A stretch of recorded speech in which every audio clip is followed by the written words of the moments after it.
As I was saying earlier, there's something weird happening with the link to the text. So if you just Google Merchant of Venice full text, it's the MIT one that's the first result, and you should be able to link that way.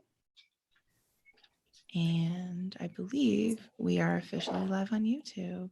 Whoop, yep, there's my own voice reflected back at me.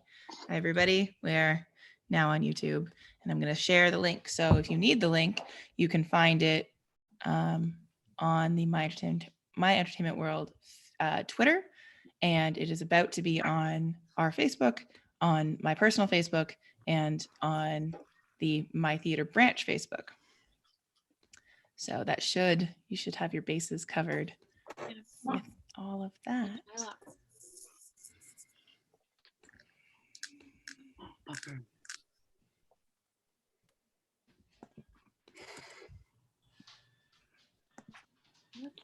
Marker there. Down here.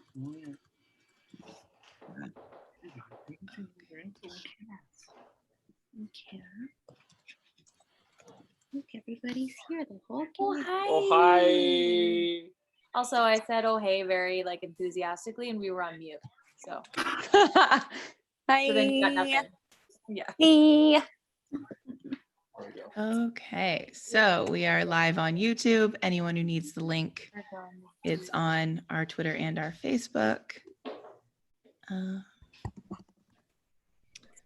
Okay, and then I'm just going to post it on our Instagram. And we should be all ready to go. Did everybody get the note about 1, changing your name to your character name, and 2, about the text link being weird, so you have to Google it? Oh, no, I didn't get that. I think so. I think my link's all right. Yeah, I was able to download it as a PDF. So if anybody wants me to email it, I can do that. Oh, that's great. I have a PDF. Nailed it. Wait, someone want one, or was I just being praised? Both. I'm sending you my email if that's cool. Yeah, totally. Cass, me too, me too. Okay. I think I'm all right. Thank you. I will say you will find the No Fear Shakespeare translation beside all of my lines. So get ready for that version that I'm sending you. Yes. It's like the director's cut. Shakespeare. You know what? No, this is great. This is going to be like the least fearful Merchant of Venice reading ever. Well, no fear. Anyway, I don't know, but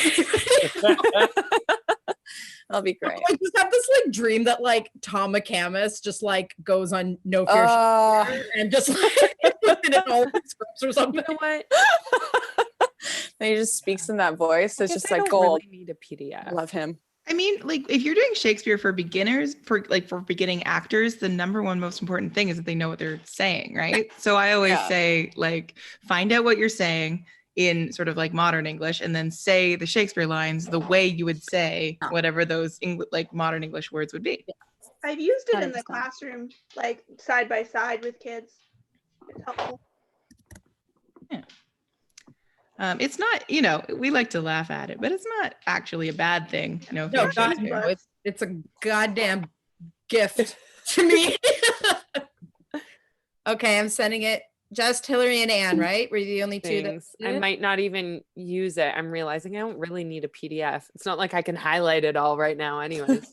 No, but it might be useful, although you can in your browser like search your character's name so you know where you're coming, like when you're coming up next. And then highlight it. You can highlight him. Oh, can you? You can do what now? You can highlight all your lines in the browser. Oh yeah, in the browser, I've never been able to do that. In the browser. Oh, you can search for your character and like find all your character's lines. I know Surely you mean in a PDF. You can. Yeah, no, you can highlight in the PDF. You just have to choose the marker, and then you go over your character's name and Bob's your uncle. Right. Yes, I know in PDF, but I thought somebody said you could do that in the browser, and I was like, what? Yeah, that's mind blowing. Yeah. There's also open source Shakespeare where you can literally just search like all lines for this character, and then it lists them all. That's what I was But gonna then say. you're gonna miss all your cues. Oh, yeah. Get the cues too. Entirely Cues. problematic. I don't know. I just use the free Shakespeare app on my phone. Oh, that's clever. Okay, Rebecca. But you can't. But since I didn't pay for it, I can't highlight my lines. Hey guys. Oh. The one that I there's- use. It like tells you which characters are in which scene. What about is it Shakespeare in no, it's not called Shakespeare in Action, that's a different company. There's an app that was like Toronto-based actors were filming like low-key Oh. versions. I don't know about that, but the app that I use is just called Shakespeare's Works. And while the Yeah. icons for it look real whatever, it does let you switch on and off for highlighting each individual character, and you can highlight multiple characters and you can change the colors of highlighting Ooh. that, which I personally find very, very, very helpful. Because my I keep brain was- casting her as like 6 different people in each play. It's like, how is she so organized? You can do what I do is every time I finish speaking, I scan down to the next time I'm supposed to speak and then like pick a cue line and run it in my head a bunch of times so that I can like tweet or do whatever else I need to do. And then when I hear that cue line, I like tune back in and be like, Act 2, Scene 5. Literally wrote down all the page numbers I speak on. Wow. I'm glad to know that, Kelly. I've always wondered. I'm like, how is she? She must have like 16 browsers, 2 monitors going. I'm a terrible multitasker. So there's every once in a while there'll be like, I'll be like the camera will be off and I'll be like tending to my dog or something, and someone will say my cue line and I like sprint across the room and I show up and I like hit the button and go, exit. Like, very dramatic. Amazing. Okay, let's do some roll call a little bit. 1, 2. Roll call. Sorry. Wait. I couldn't Just help realized myself. Okay, we have It's gonna happen 19, eventually. my bat mitzvah is 19 right here. people. So this is 4 Yeah, times yeah, 4, yeah. that's 16, Bring 17, me 1, 2, 18. please. We're missing some. Oh no, because Melon marker in one frame. Okay, let me see who we're missing. Okay, we have. Hillary? No, Hillary didn't like the post fast enough. So too bad. We have another Hillary And W. we talked to you at the end of the call last time, and she was like, "What if I don't like it?" You told her, "You're like, you better like it." I did. I straight up said you have to go like it now. You don't get to just say, "Hey, There are Kelly, I'm rules. in." All right. That's right. Corona reads. Yeah. Okay. I'm trying to figure out who we're missing, or if we're missing anybody, because it might be in my head that we're. It's Laura Hubbard. Yeah, she's here. Mo. Where's Christopher? I thought I saw Christopher. I'm here. Yep. Yeah. Hi, you are. Tori's here. We're missing Steph. That's why. Are we still missing Steph? Yes, we are. I'm gonna check my Facebook, see if Steph got in touch. I think she's here. Oh, she just got here. There we go. Yay. Sorry. No worries. I didn't know if I needed the password or not, and I was just like, oh no, because I couldn't find the message. Oh, you definitely need the password because I'm very aware of the non-password Zooms that get hacked by like inappropriate nonsense. Oh Jesus. Okay. Like I may or may not have tuned into a Michael Ross Albert play reading that there was just like anime porn at one point. That was exciting stuff. Oh my God. Apparently, in my time during Passover, my temple was holding like a virtual, Seder. And apparently somebody hacked them with like Nazi, like paraphernalia and everything. Like, it was awful. That's horrifying. I mean, porn is just porn, but like hate is a whole other thing. People are apparently going. That's like a ham specific move that they pulled. Oof, I'm really sorry. Yeah. That's horrible. Well, and this is Merchant of Venice, so it's a private, closed Zoom because it's a very problematic play. Is everybody all set? Mo seems to have left his window, but I know he's there. Okay, so we're just gonna do a roll call and then we're gonna get started. I'm here. Okay, so when I say your name, please both wave and say hello so that we know both your audio and your video are working.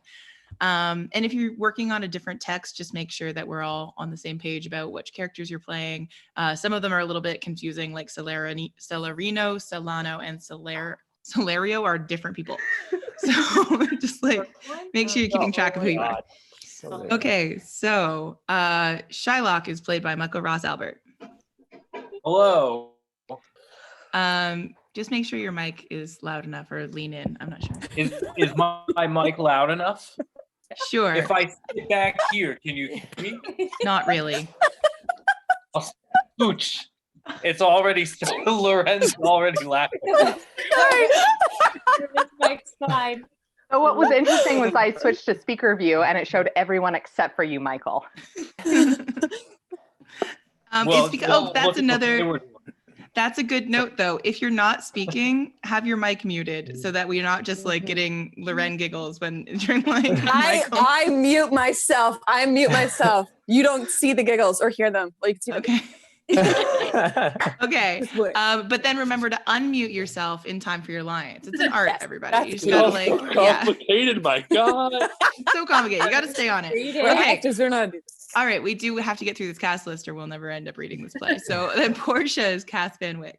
Hi. There we go. That's how you do it. Antonio is Hillary Wierchowski. Hello. So I don't know who's who. Melissa Wright and Mark Crater are playing Celerino and Solanio. Can you tell us who's who? Celerino, Solanio. Sounds good.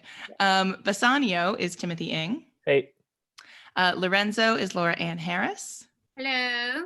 Graziano is Shaylin McFall. Hi. Narissa is Laura Darby. Hey. Servant / singer in Act 3, Scene 2, Balthazar and Stefano is Laura Hubbard. Hello. The Prince of Morocco is being played by Mohammed Kamali. What up? What up? Lancelot is Christopher Prentice. Hello. Gabo or Old Gabo is Tori Urquhart. Hello. Leonardo is Stephanie Schnabel. Hi. The clerk is Sam Chappelle. Hello. Jessica is Rebecca Vega Romero. Hi. The Prince of Aragon is Lauren Hereda. What? Oh, Prince. Oh, Prince. How do you pronounce his name? Tubal? Tubal? I was Tubal, I think. Tubal? Okay. Anyone know? Let's go with Tubal.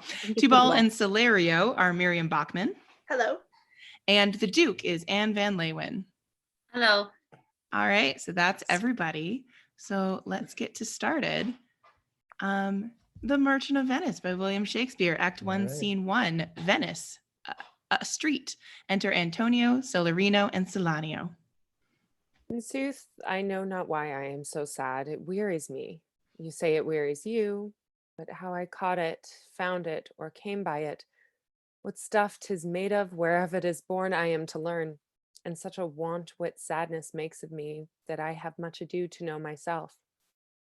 Your mind is tossing on the ocean, there where your Agor seas with portly sail like signors and rich burghers are on the flood, or as it were the pageants of the sea do overpeer the petty traffickers that courtesy to them, do them reverence as they fly by them with their woven wings.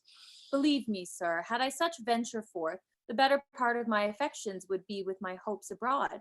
I should be still plucking the grass to know where sits the wind, peering in maps for ports and piers and roads, and every object that might make me fear misfortune to my ventures, out of doubt would make me sad. My wind, cooling my broth, would blow me to an ague when I thought what harm a wind too great at sea might do. I should not see the sandy hourglass run, but I should think of shallows and of flats, and see my wealthy Andrew docked in sand, veiling her high top lower than her ribs to kiss her burial. Should I go to church and see the holy edifice of stone, and not bethink me straight of dangerous rocks, with which touching but my gentle vessel's side would scatter all her spices on the stream, enrobe the roaring waters with my silks, and in a word, but even now worth this, and now worth nothing? Shall I have the thought to think on this, and shall I lack the thought that such a thing bechance would make me sad? But tell me not, I know Antonio is sad to think upon his merchandise. Believe me, no. I thank my fortune for it. My ventures are not in one bottom trusted, nor to one place, nor is my whole estate upon the fortune of this present year. Therefore, my merchandise makes me not sad. Why, then you are in love. Fie, fie. Not in love, neither?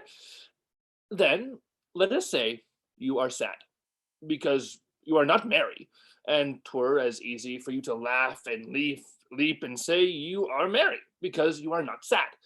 Now, by two-headed Janus, nature hath framed strange fellows in her time, some that will evermore peep through their eyes and laugh like parrots at a bagpiper, and other of such vinegar aspect that they'll not show their teeth in a way of smile, though Nestor swear the jest be laughable. Enter Bassanio, Lorenzo, and Gratiano.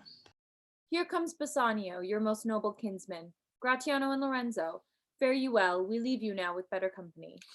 I would have stayed till I had made you merry, if worthier friends had not prevented me. Your worth is very dear in my regard. I take it your own business calls on you, and you embrace the occasion to depart. Good morrow, my good lords. Good signors both, when shall we laugh? Say, when? You grow exceeding strange, must it be so? We'll make our leisures to attend on yours. Exeunt Celerino and Salanio. My lord Bassanio, since you have found Antonio, we too will leave you. But at dinner time, I pray you have in mind and where we must meet. I will not fail you. You look not well, Signor Antonio. You have too much respect upon the world. They lose it that do buy it with much care. Believe me, you are marvelously changed. I hold the world, but as the world, Gratiano, a stage where every man must play a part, and mine a sad one. Let me play the fool. With mirth and laughter, let old wrinkles come, and let my liver rather heat with wine than my heart cool with mortifying groans. Why should a man whose blood is warm within sit like his grandsire cut in alabaster, sleep when he wakes, and creep into the jaundices by being peevish? I tell thee what, Antonio, I love thee, and 'tis my love that speaks. There are a sort of men whose visages do cream and mantle like a standing pond, and do a willful stillness entertain, with purpose to be dressed in an opinion of wisdom, gravity, profound conceit, as who should say, I am Sir Oracle, and when I open my lips, let no dog bark. Oh, my Antonio, I do know of these that therefore only are reputed wise for saying nothing, when I am very sure if they should speak, would almost damn those ears, which hearing them would call their brothers fools. I'll tell thee more of this another time. But fish not with this melancholy bait, for this fool gudgeon, this opinion. Come, good Lorenzo, farewell ye well a while, and I'll end my exhortation after dinner. Well, we will leave you till dinner time. I must be for one of these same dumb wise men, for Gratiano never lets me speak. Well, keep me company but 2 years more. Thou shalt not know the sound of thine own tongue. Farewell. I'll grow a talker for this gear. Thanks, in faith, for silence is only commendable in a neat tongue's dried and a maid not vendible. Exeunt Gratiano and Lorenzo. Is that anything now? Gratiano speaks an infinite deal of nothing, more than any man in all Venice. His reasons are as 2 grains of wheat hid in 2 bushels of chaff. You shall seek all day ere you find them, and when you have them, they're not worth the search. Well, tell me now that lady is the same to who you swore a secret pilgrimage that you today promised me to tell me of. 'Tis not unknown to you, Antonio, how much I have disabled mine estate by something showing a more swelling port than my faint means would grant continuance. Nor do I now make moan to be abridged from such a noble rate, but my chief care is to come fairly off from the great debts, wherein my time something too prodigal hath left me gauged. To you, Antonio, I owe the most in money and in love, and from your love I have a warranty to unburden all my plots and purposes. How to get clear of all the debts I owe. I pray you, good Bassanio, let me know it. And if it stands, as you yourself still do, within the eye of honor, be assured my purse, my person, my extremest means lie all unlocked to your occasions. In my school days, when I had lost one shaft, I shot his fellow of the same self-same flight, the self-same way with more advised watch, to find the other forth. and by adventuring both, I oft found both. I urge this childhood proof, because what follows is pure innocence. I owe you much, and like a willful youth, that which I owe is lost. But if you please to shoot another arrow that self way which you did shoot the first, I do not doubt, as I will watch the aim, or find both, or bring your latter hazard back again, and thankfully rest debtor for the first. You know me well, and herein spend but time to wind about my love and circumstance, and out of doubt you do me now more wrong in making question of my uttermost than if you had made waste of all I have. Then do but say to me what I should do, that in your knowledge may by me be done, and I am pressed unto it. Therefore speak. In Belmont is a lady richly left, and she is fair, and fairer than that word, of wondrous virtues. Sometimes from her eyes I did receive fair speechless messages. Her name is Portia, nothing undervalued to Cato's daughter, Brutus's Portia, nor is the wide world ignorant of her worth, for the four winds blow in from every coast renowned suitors, and her sunny locks hang on her temples like a golden fleece, which makes her seat of Belmont's Culco's strand, and many Jasons come in her quest for her. Oh, my Antonio, had I but the means to hold a rival place with one of them. I have a maid presages me such thrift, that I should questionless be fortunate. Thou knowest all my fortunes are at sea, neither have I money nor commodity to raise a present sum. Therefore go forth, try what my credit can in Venice do, that shall be racked even to the uttermost, to furnish thee to Belmont, to fair Portia. Go presently, inquire, and so will I, where money is, and I no question make to have it of my trust, or for my sake. Excellent. Scene 2, Belmont, a room in Portia's house. Enter Portia and Nerissa. By my troth, Nerissa, my little body is aweary of this great world. Would be, sweet madam, if your miseries were in the same abundance as your good fortunes are, and yet, for aught I see, they are as sick that surfeit with too much as they that starve with nothing. It is no mean happiness, therefore, to be seated in the mean. Superfluity comes sooner by white hairs, but competency lives longer. Good sentences and well pronounced. They would be better if well followed. If to do were as easy as to know what were to do good, chapels had been churches and poor men's cottages princes' palaces. It is a good divine that follows his own instructions. I can easier teach 20 who were what were to good to be done than to be one of the 20 to follow mine own teaching. The brain may devise laws for the blood, but a hot temper leaps o'er a cold decree. Such a hair is madness in the youth to skip over the meshes of good counsel in the cripple. But this reasoning is not in the fashion to choose me a husband. Oh, me. The word choose. I may neither choose whom I would, nor refuse whom I dislike. Is this the will? So this is the will of a living daughter curbed by the will of a dead father. Is it not hard, Nerissa, that I cannot choose nor refuse none? Your father was ever virtuous, and holy men at their death have good inspirations. Therefore, the lottery that he hath devised in these 3 chests of gold, silver, and lead, whereof who chooses his meaning chooses you, will, no doubt, never be chosen by any rightly, but one who shall rightly love. But what warmth is there in your affection towards any of these princely suitors that are already come? I pray thee, overname them, and as thou namest them, I will describe them, and according to my description, level at my affection. First, there is the Neapolitan prince. That's a colt indeed, for he doth nothing but talk of his horse, and he makes a great appropriation to his own good parts that he can shoe him himself. I much afeared my lady, his mother played false with a smith. Then there is the County Palatine. Oh yeah, he doth nothing but frown, as who should say, if you will not have me choose. He hears merry tales and he smiles not. I fear he will prove the weeping philosopher when he grows old, being so full of unmannerly sadness in his youth. I'd rather be married to death's head with a bone in his mouth than either of these. God defend me from these two. How say you by the French lord, Monsieur Le Bon? God made him, and therefore let him pass for a man. In truth, I know it's a sin to be a mocker, but he why he hath a horse better than Neapolitans, a better habit of frowning than the Count Palatine. He is every man and no man.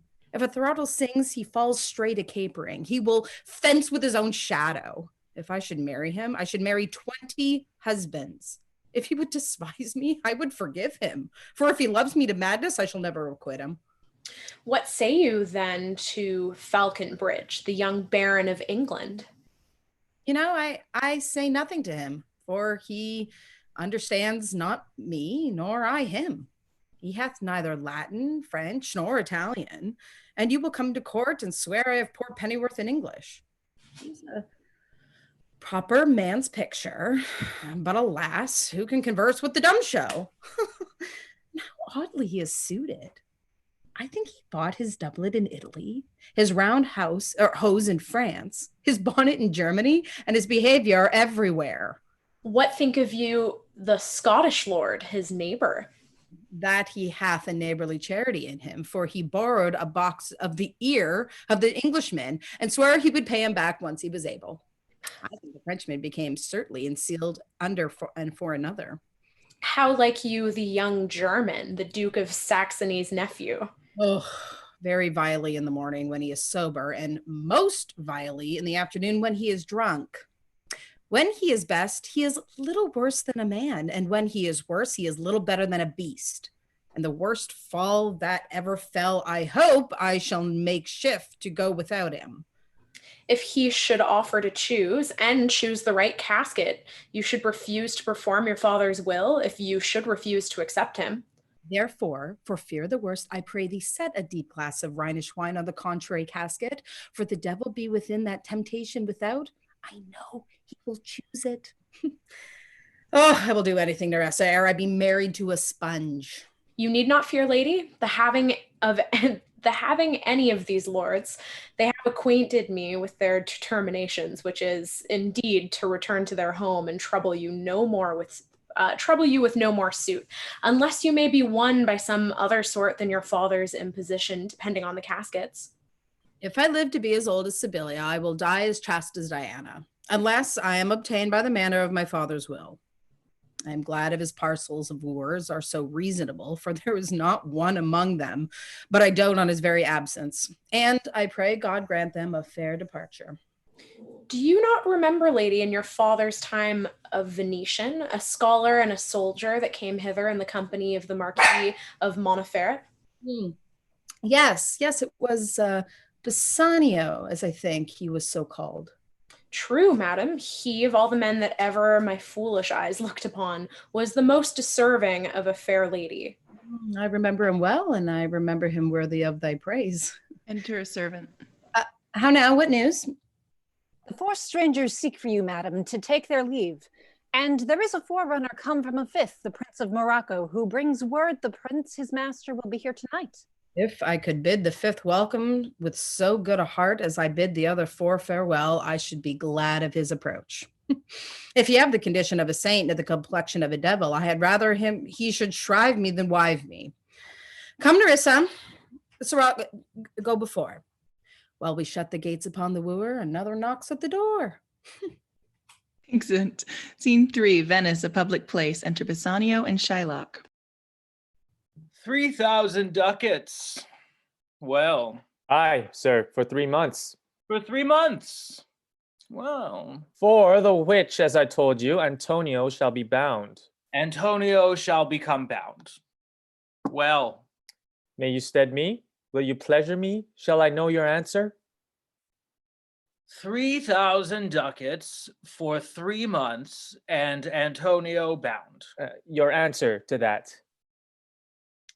Antonio is a good man. Have you heard any imputation to the contrary? Oh, no. My meaning in saying he is a good man is to have you understand me that he is sufficient. Yet his means are in supposition. He hath an argosy bound to Tripolis, another to the Indies. I understand, moreover, upon the Rialto, he hath a third at Mexico, a fourth for England, and other ventures he hath squandered abroad. But ships are but boards, sailors but men. There be land rats and water rats, water thieves and land thieves, I mean pirates. And then there is the peril of the waters, winds and rocks. The man is, notwithstanding, sufficient. 3,000 ducats. I think I may take his bond. Be assured you may. I will be assured I may, and that I may be assured I will bethink me. May I speak with Antonio? If it please you to dine with us. Yes, to smell pork, to eat of the habitation which your prophet the Nazarite conjured the devil into. I will buy with you, sell with you, talk with you, walk with you, and so following, but I will not eat with you, drink with you, nor pray with you. What news on the Rialto? Who is he comes here? Enter Antonio. This is Signor Antonio. How like a fawning publican he looks. I hate him, for he is a Christian, but more for that in low simplicity he lends out money gratis and brings down the rate of usance here with us in Venice. If I can catch him once upon the hip, I will feed fat the ancient grudge I bear him. He hates our sacred nation, and he rails, even there where merchants most do congregate, on me, my bargains, and my well-won thrift, which he calls interest. Cursed be my tribe if I forgive him. Shylock, do you hear? I am debating of my present store, and by the near guess of my memory, I cannot instantly raise up the gross of full 3,000 ducats. What of that? Tubal, a wealthy Hebrew of my tribe, will furnish me. But soft, how many months do you desire? Rest you, good signor. Your worship was the last man in our mouths. Shylock, although I neither tend nor borrow by taking nor by giving of excess, yet to supply the ripe wants of my friend, I'll break a custom. Is he yet possessed how much he would? Aye, 3,000 ducats. And for 3 months. I had forgot. 3 months. You told me so. Well then, your bond. And let me see. But hear you, methought you said you neither lend nor borrow upon advantage. I do never use it. When Jacob grazed his uncle Laban's sheep, this Jacob from our holy Abram was, as his wife mother wrought in his behalf, the third possessor. Aye, he was the third. And what of him? Did he take interest? No, not interest, not as you would say directly interest. Mark you what Jacob did. When Laban and himself were comprised that all the eanlings which were streaked and pied should fall as Jacob's hire, the ewes, being rank, in the end of autumn turned to the rams, and when the work of generation was between these woolly breeders in the act, the skillful shepherd peeled me certain wands, and in the doing of the deed of kind, he stuck them up before the fulsome ewes, who then conceiving did in eaning time fall party-colored lambs, and those were Jacob's. This was a way to thrive, and he was blessed, and thrift is blessing if men steal it not. This was a venture, sir, that Jacob served for. A thing not in his power to bring pass, but swayed and fashioned by the hand of heaven. Was this inserted to make interest good? Or is your gold and silver ewes and rams? I cannot tell. I make it breed as fast. But note me, signor. Mark you this, Bassanio. The devil can cite scripture for his purpose. An evil soul producing holy witness is like a villain with a smiling cheek.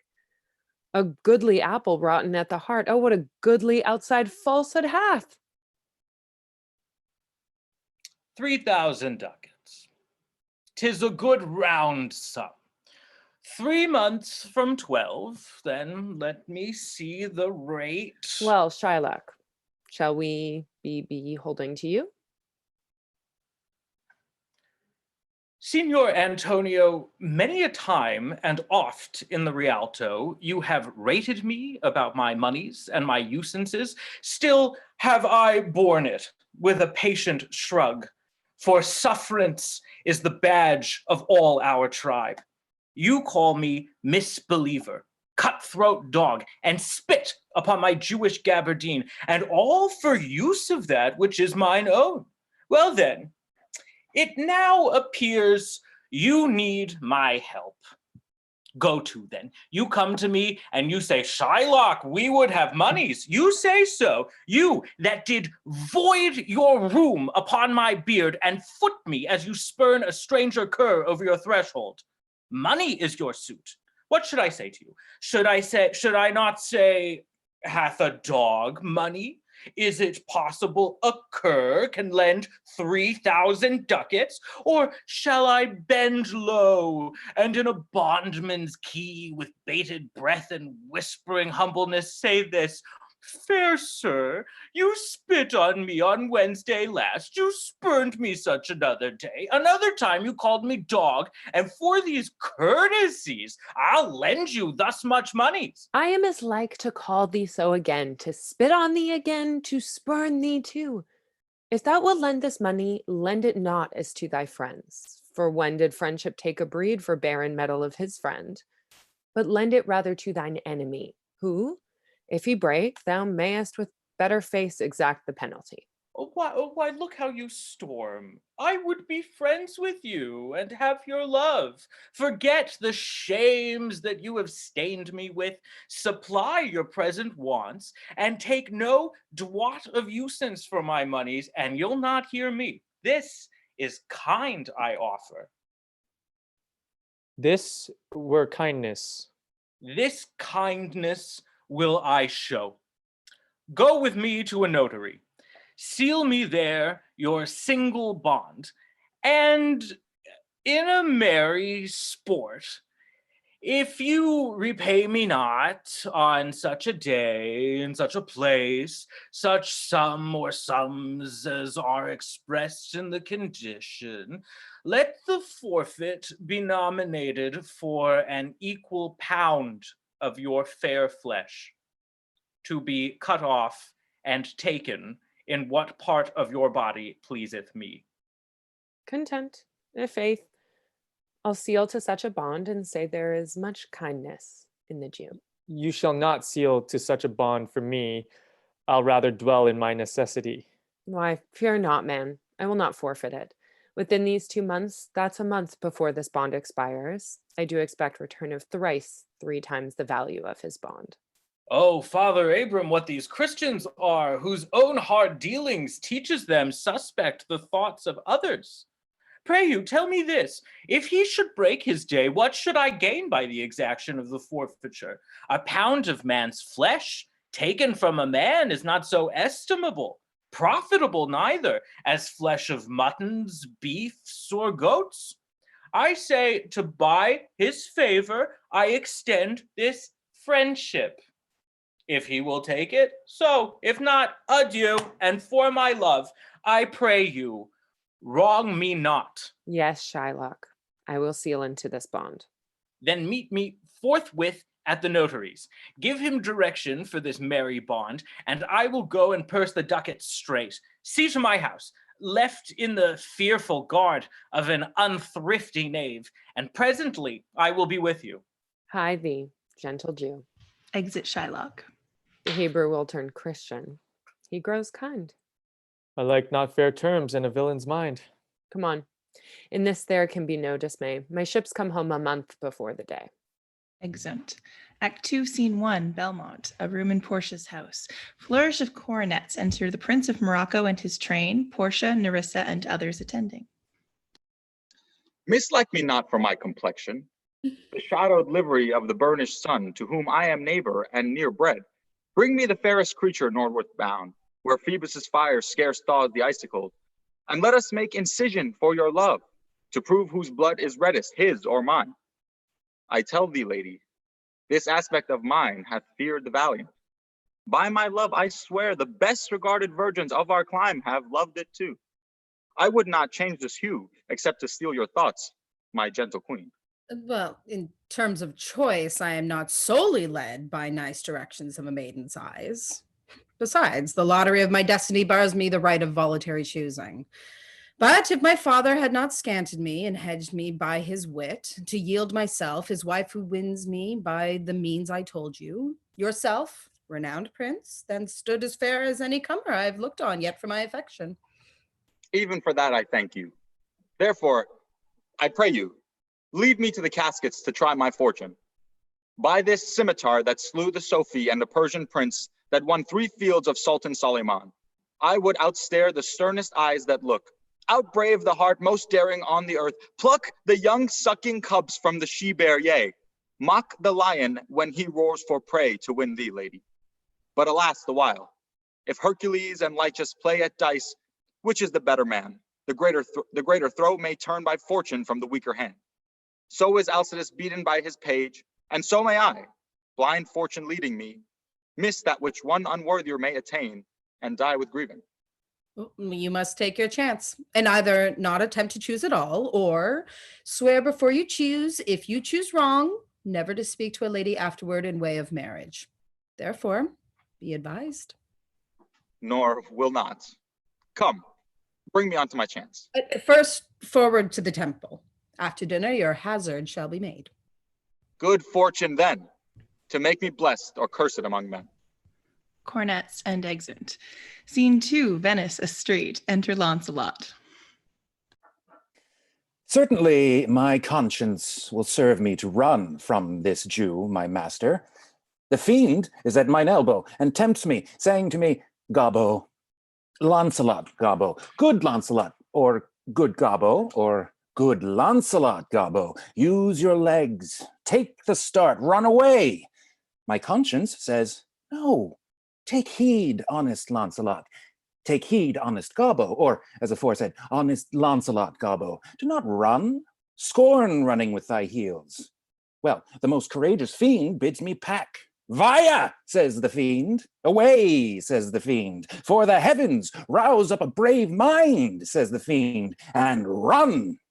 Well, my conscience, hanging about the neck of my heart, says very wisely to me, my honest friend, Launcelot, being an honest man's son, or rather an honest woman's son, for indeed my father did something smack, something grow too. He had a kind of taste. Well, my conscience says, Launcelot, budge not. Budge, says the fiend. Budge not, says my conscience. Conscience, say I, you counsel well.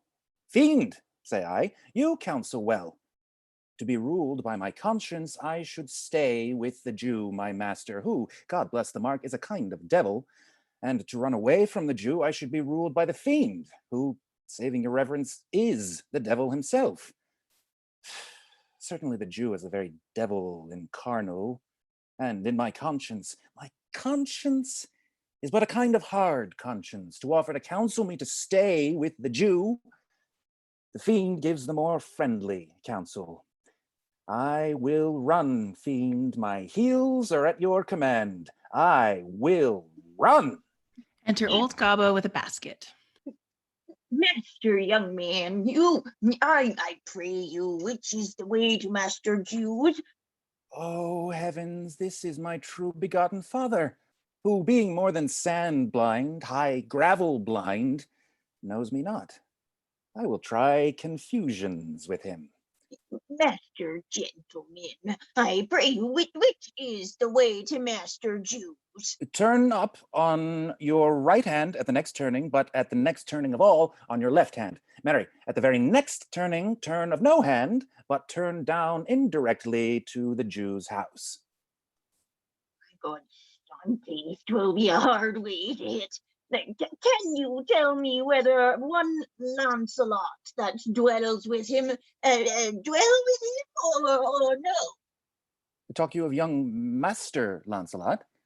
Mark me now, now will I raise the waters. Talk you of young Master Lancelot? No, master, sir, but a poor man's son. His father, though I say it, is an honest, exceeding poor man, and God be thanked, well to live. Well, let his father be what he will. We will talk of young Master Launcelot. Your worship's friend and Launcelot, sir. But I pray you, ergo, old man, ergo, I beseech you, talk you of young Master Launcelot? Of Lancelot, and please your mastership.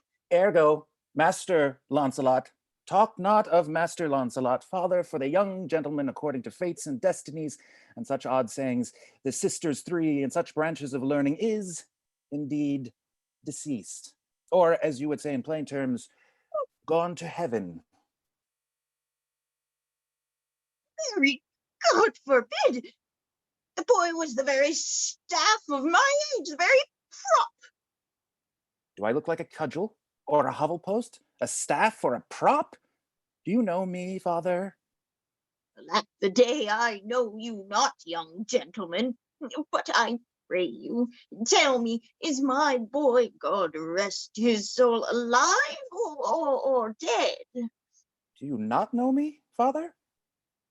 Alack, sir, I am sand blind, I know you not. Nay, indeed, if you had your eyes, you might fail of knowing me. It is a wise father that knows his own child. Well, old man, I will tell you news of your son. Give me your blessing. Truth will come to light. Murder cannot be hid long. A man's son may, but the length of truth will out. Pray you, sir, stand up. I am sure you are not Lancelot, my boy. Pray you, let's have no more fooling about it, but give me your blessing. I am Launcelot, your boy that was, your son that is, your child that shall be. I cannot think you are my son. I know not what I think of that, but I am Launcelot, the Jew's man, and I am sure Marjorie, your wife, is my mother. Her name is Marjorie, indeed. I'll be sworn, if thou be Launcelot, thou art my own flesh and blood.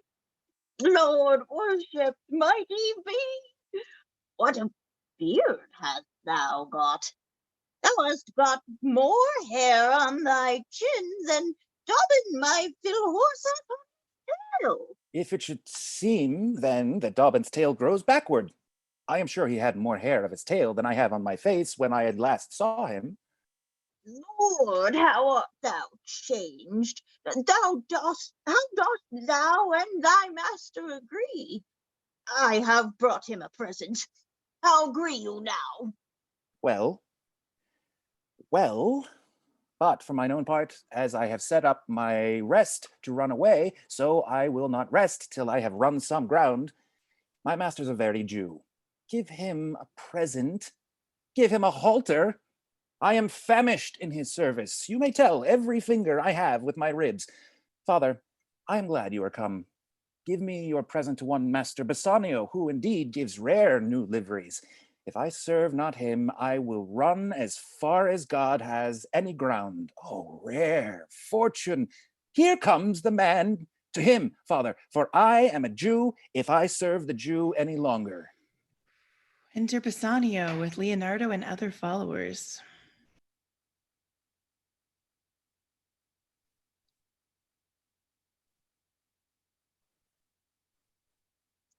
Bassanio, are you there? Here he comes. Bassanio.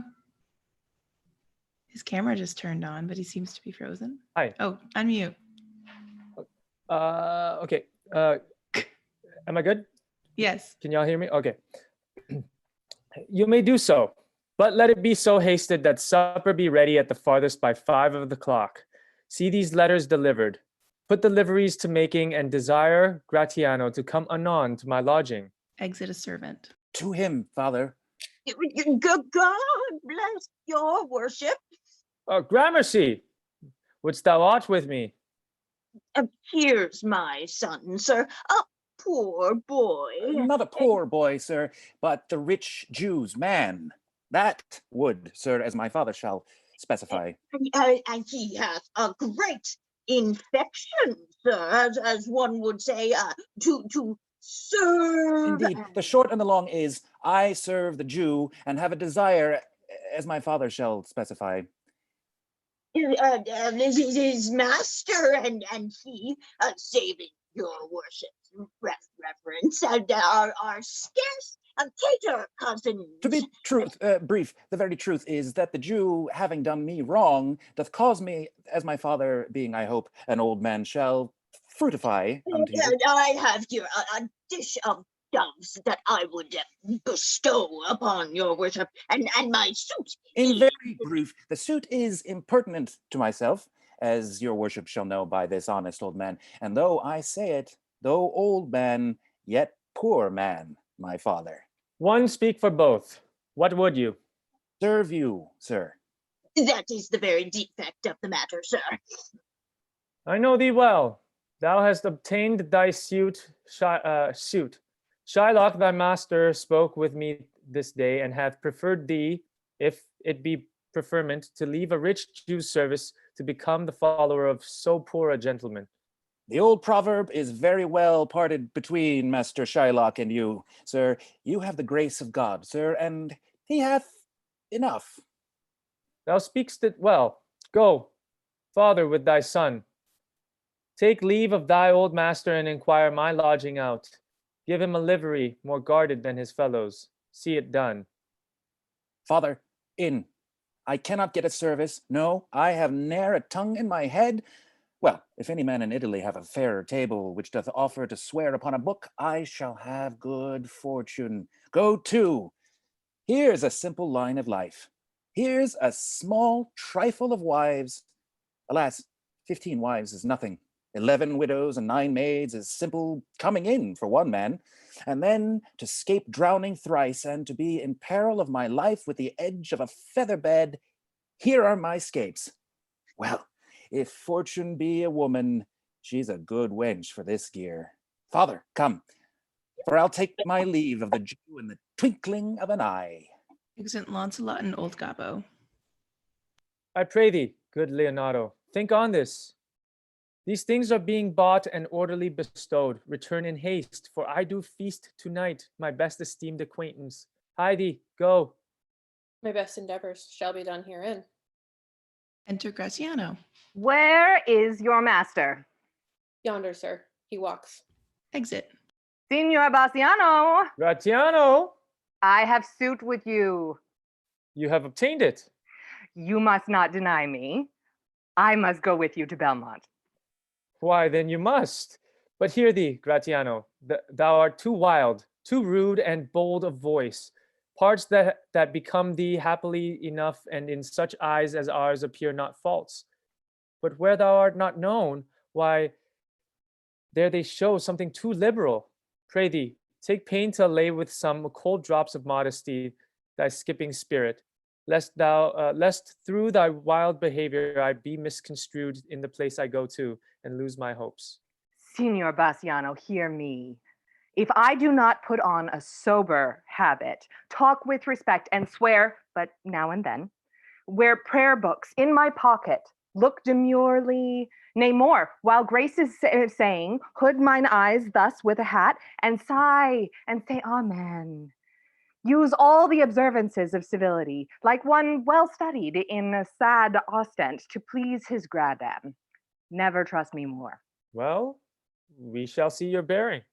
Nay, but I bar tonight. You shall not gauge me by what we do tonight. No, that were pity. I would entreat you rather to put on your boldest suit of mirth, for we have friends that purpose merriment. But fare you well, I have some business. And I must to Lorenzo and the rest. But we will visit you at supper time. Exeunt. Scene 3, the same, a room in Shylock's house. Enter Jessica and Lancelot. I am sorry thou wilt leave my father so. Our house is hell, and thou, a merry devil, didst rob it of some taste of tediousness. But fare thee well, there is a ducat for thee. And, Lancelot, soon at supper shalt thou see Lorenzo, who is thy new master's guest. Give him this letter. Do it secretly. And so farewell. I would not have my father see me and talk with thee. Adieu. Tears exhibit my tongue. Most beautiful pagan, most sweet Jew. If a Christian did not play the knave and get thee, I am much deceived. But adieu. These foolish drops do something drown my manly spirit. Adieu. Farewell, good Lancelot. Exit Lancelot. Alack, what heinous sin is it in me to be ashamed to be my father's child? But though I am a daughter to his blood, I am not to his manners. Oh, Lorenzo, if thou keep promise, I shall end this strife, become a Christian, and thy loving wife. Exit. Scene 4, the same, a street. Enter Graziano, Lorenzo, Salarino, and Salanio. Nay, we will slink away in supper time, disguise us at my lodging and return, all in an hour. We have not made good preparation. We have not spoke us yet of torchbearers. 'Tis vile, unless it may be quaintly ordered, and better in my mind not undertook. 'Tis now but 4 o'clock. We have 2 hours to furnish us. Enter Lancelot with a letter.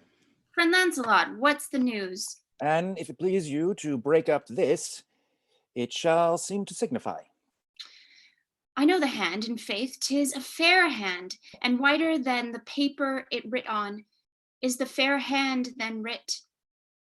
Love news, in fact. By your leave, sir. Whither goest thou? Marry, sir, to bid my old master the Jew to sup tonight with my new master, the Christian. Hold here, take this. Tell gentle Jessica, I will not fail her. Speak it privately. Go, gentlemen. Exit Lancelot. Will you prepare for this mask tonight? I'm provided of a torchbearer. Aye, marry, I'll be gone about it straight. And so will I. Meet me in Gratiano, at Gratiano's lodging some hour hence. 'Tis good we do so. Exit Salarino and Salanio. Was not that letter from fair Jessica? I must needs tell thee all. She hath directed how I shall take her from our father's house, what gold and jewels she is furnished with, what page's suit she hath in readiness. If ever the Jew her father come to heaven, it will be for this his gentle daughter's sake, and never dare misfortune cross her foot, unless she do it under this excuse, that she is issue to the faithless Jew. Come, go with me, peruse this as thou goest. Fair Jessica shall be my torchbearer. Exeunt. Scene 5, the same, before Shylock's house. Enter Shylock and Lancelot. Well, thou shalt see. Thy eyes shall be thy judge, the difference of old Shylock and Bassanio. What, Jessica? Thou shalt not gormandize as thou hast done with me. What, Jessica? And sleep and snore and rend apparel out. Why, Jessica, I say. Why, Jessica? Who bids thee call? I do not bid thee call. Your worshippers want to tell me that I could do nothing without bidding. Enter Jessica. Call you? What is your will? I am bid forth to supper, Jessica. There are my keys. But wherefore should I go? I am not bid for love. They flatter me, but yet I'll go in hate to feed upon the prodigal Christian. Jessica, my girl, look to my house. I am right loath to go. There is some ill brewing towards my rest, for I did dream of money bags tonight. I beseech you, sir, go. My young master doth expect your reproach. So do I his. And they have conspired together. I will not say you shall see a mask, but if you do, then it was not for nothing that my nose fell a-bleeding on Black Monday last at 6 o'clock in the morning, falling out that year on Ash Wednesday for 4 year in the afternoon. What, are there masks? Hear you me, Jessica, lock up my doors. And when you hear the drum and the vile squealing of the wry-necked fife, clamor not you up to the casements then, or thrust your head into the public street to gaze on Christian fools with varnished faces, but stop my house's ears, I mean my casements. Let not the sound of shallow foppery enter my sober house. By Jacob's staff, I swear I have no mind of feasting forth tonight. But I will go. Go you before me, Sirrah. Say I will come. I will go before, sir. Mistress, look out at the window for all this. There will come a Christian boy, will be worth a Jewess eye. Exit. What says that fool of Hagar's offspring, huh? His words were farewell, mistress. Nothing else. The patch is kind enough, but a huge feeder, snail slow in profit, and he sleeps by day more than the wild cat. Drones hive not with me. Therefore I part with him, and part with him to one that would have him help to waste his borrowed purse. Well, Jessica, go in. Perhaps I will return immediately. Do as I bid you. Shut doors after you.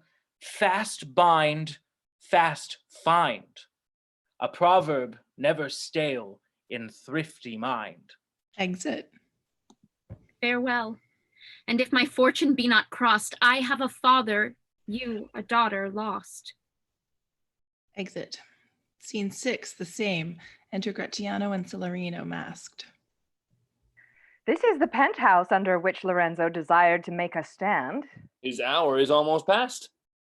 And it is marveled he outdwells his hour, for lovers ever run before the clock. Oh, 10 times faster Venus's pigeons fly to seal love's bonds new made than they are wont to keep obliged faith unforfeited. That ever holds. Who riseth from a feast with that keen appetite that he sits down? Where is the horse that doth untread again his tedious measures with the unbated fire that he did pace them first? All things that are with more spirit chased than enjoyed. How like a younger or a prodigal the scarfed bark puts from her native bay, hugged and embraced by the strumpet wind. How like the prodigal doth she return, with over-wreathed ribs and ragged sails, lean, rent, and beggared by the strumpet wind. Here comes Lorenzo. More of this hereafter. Enter Lorenzo. Sweet friends, your patience for my long abode, not I, but my affairs have made you wait. When you shall please to play the thieves for wives, I'll watch as long for you then. Approach, here dwells my father Jew. Ho, who's within? Enter Jessica above in boy's clothes. Oh God, look at it. Sorry, I'm lost. Pause while she does a costume change, everybody. Who are you? Tell me for more certainty. Albeit, I'll swear that I do know your tongue. Lorenzo, thy love. Lorenzo, certain, and my love indeed. For who love I so much? And now, who knows but you, Lorenzo, whether I am yours? Heaven and thy thoughts are witness that thou art. Here, catch this casket. It is worth the pains. I am glad 'tis night you do not look on me, for I am much ashamed of my exchange. But love is blind, and lovers cannot see the pretty follies that they themselves commit. For if they could, Cupid himself would blush to see me thus transformed to a boy. Descend, for you must be my torchbearer. What? Must I hold a candle to my shames? They in themselves, good sooth, are too light. Why, 'tis an office of discovery, love, and I should be obscured. So are you, sweet, even in the lovely garish of a boy. But come at once, for the close night doth play the runaway, and we are stayed for Bassanio's feast. I will make fast the doors and gild myself with some more ducats and be with you straight. Exit above. Now by my hood, a gentle and no Jew. Beshrew me, but I love her heartily, for she is wise, if I can judge of her, and fair she is, if that mine eyes be true, and true she is, as she hath proved herself, and therefore like herself, wise, fair, and true, shall she be placed in my constant soul. Enter Jessica below. What thou art come, on, gentlemen, away. our masking mates by this time. For us, stay. Exit with Jessica and Celerino. Enter Antonio. Who's there? Signor Antonio! Bye, Gratiano. Where are all the rest? 'Tis 9 o'clock. Our friends all stay for you. No mask tonight. The wind is come about. Bassanio presently will go aboard. I have sent 20 out to seek to you. I am glad on it. I desire no more delight than to be under sail and gone tonight. Exit. Scene 7, Belmont, a room in Portia's house. Flourish of cornets. Enter Portia with the Prince of Morocco and their trains. Go, draw aside the curtains and discover the several caskets to this noble prince. Now, make your choice. The first of gold who this inscription bears, who chooseth me shall gain what many men desire. The second, silver, which this promise carries, who chooseth me shall get as much as he deserves. This third, dull lead, with warning all is blunt, who chooseth me must give and hazard all he hath. How shall I know if I do choose thee right? The one of them contains my picture, Prince. If you choose that, then I am yours withal. Some God direct my judgment. Let me see. I will survey the inscriptions back again. What says this leaden casket? Who chooseth me must give and hazard all he hath. Must give. For what? For lead? Hazard for lead? This casket threatens. Men that hazard all do it in hope of fair advantages. A golden mind stoops not to shows of dross. I'll then nor give nor hazard aught for lead. What says this silver with her virgin hue? Who chooseth me shall get as much as he deserves. As much as he deserves? Pause there, Morocco, and weigh thy value with an even hand.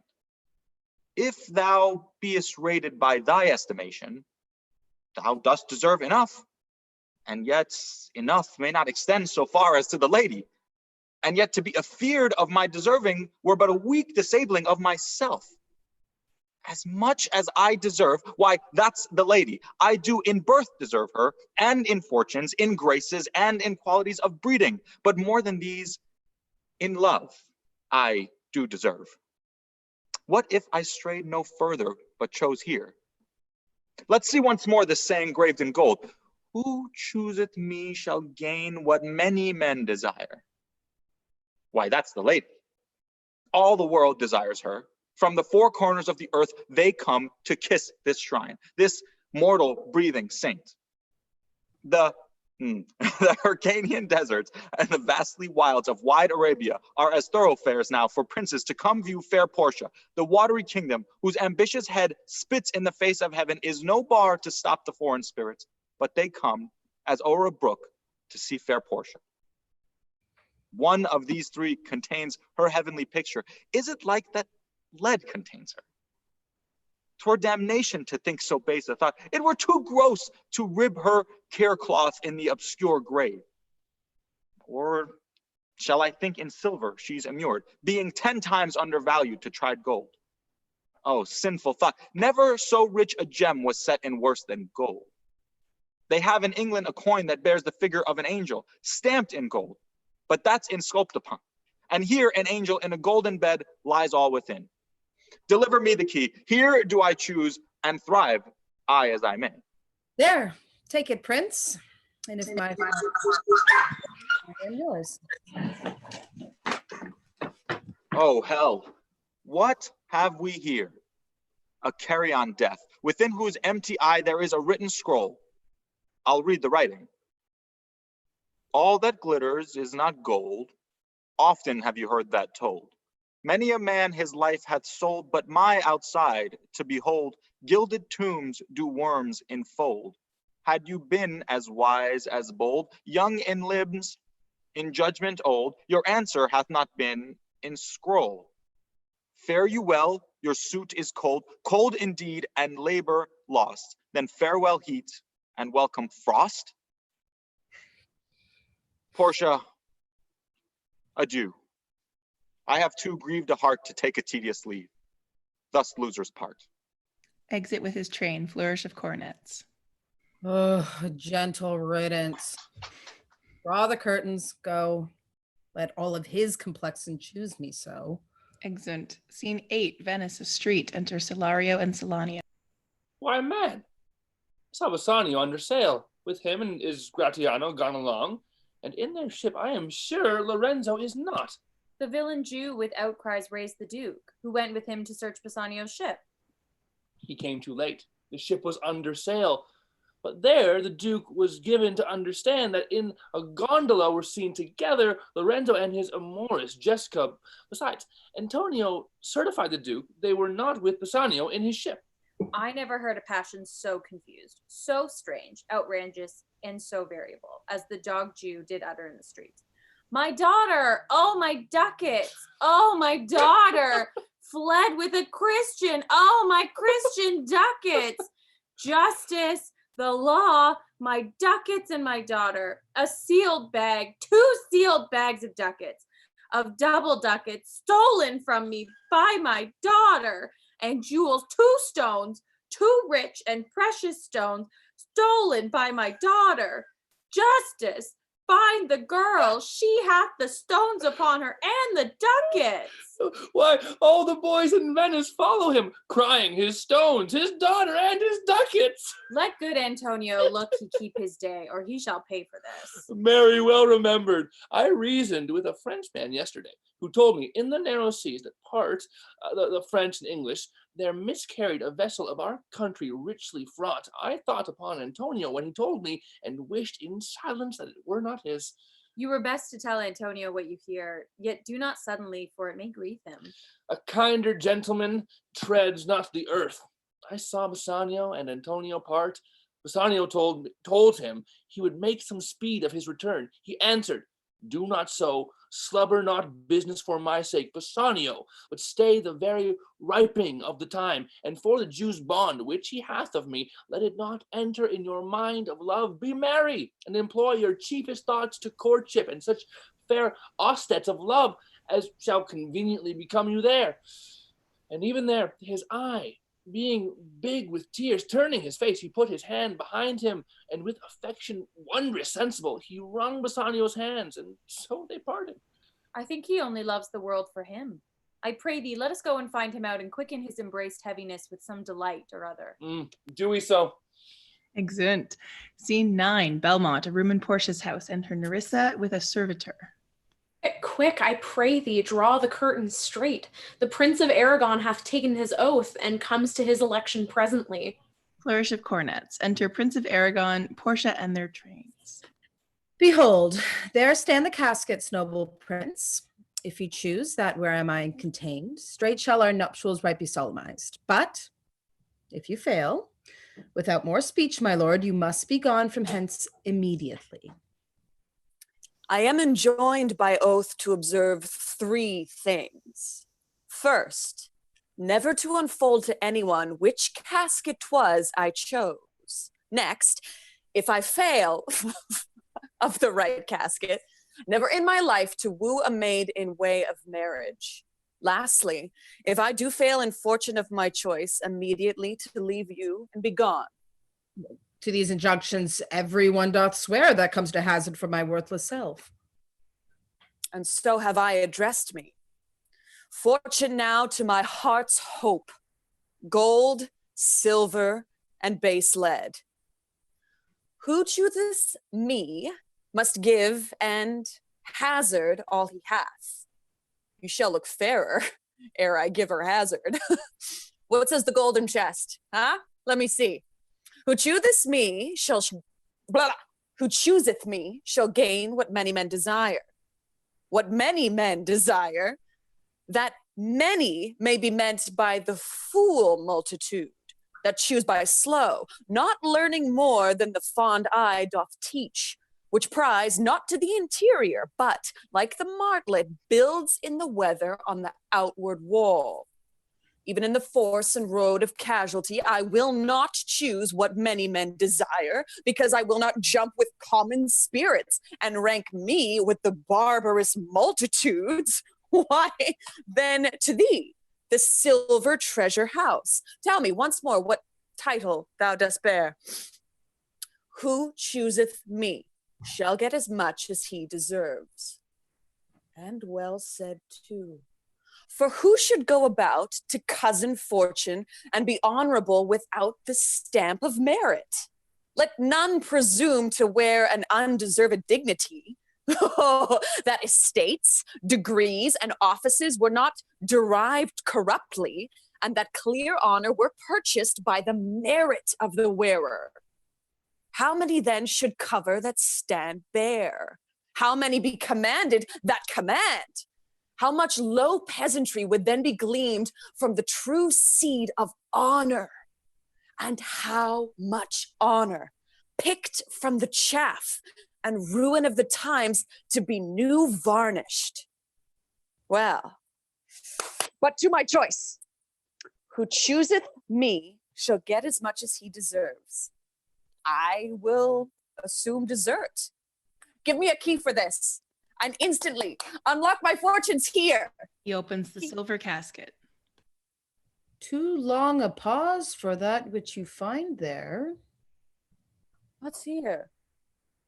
The portrait of a blinking idiot presenting me a schedule. I will read it. How much unlike art thou to Portia? How much unlike my hopes and my deservings? Who chooseth me shall have as much as he deserves. Did I deserve no more than a fool's head? Is that my prize? Are my deserts no better? To offend and judge are distinct offices and opposed natures. Yeah, what is here? The fire 7 times tried this. 7 times tried that judgment is, that did never choose amiss. Some there be that shadows kiss, such have but a shadow's bliss. There be fools alive, I wise, silvered o'er, and so was this.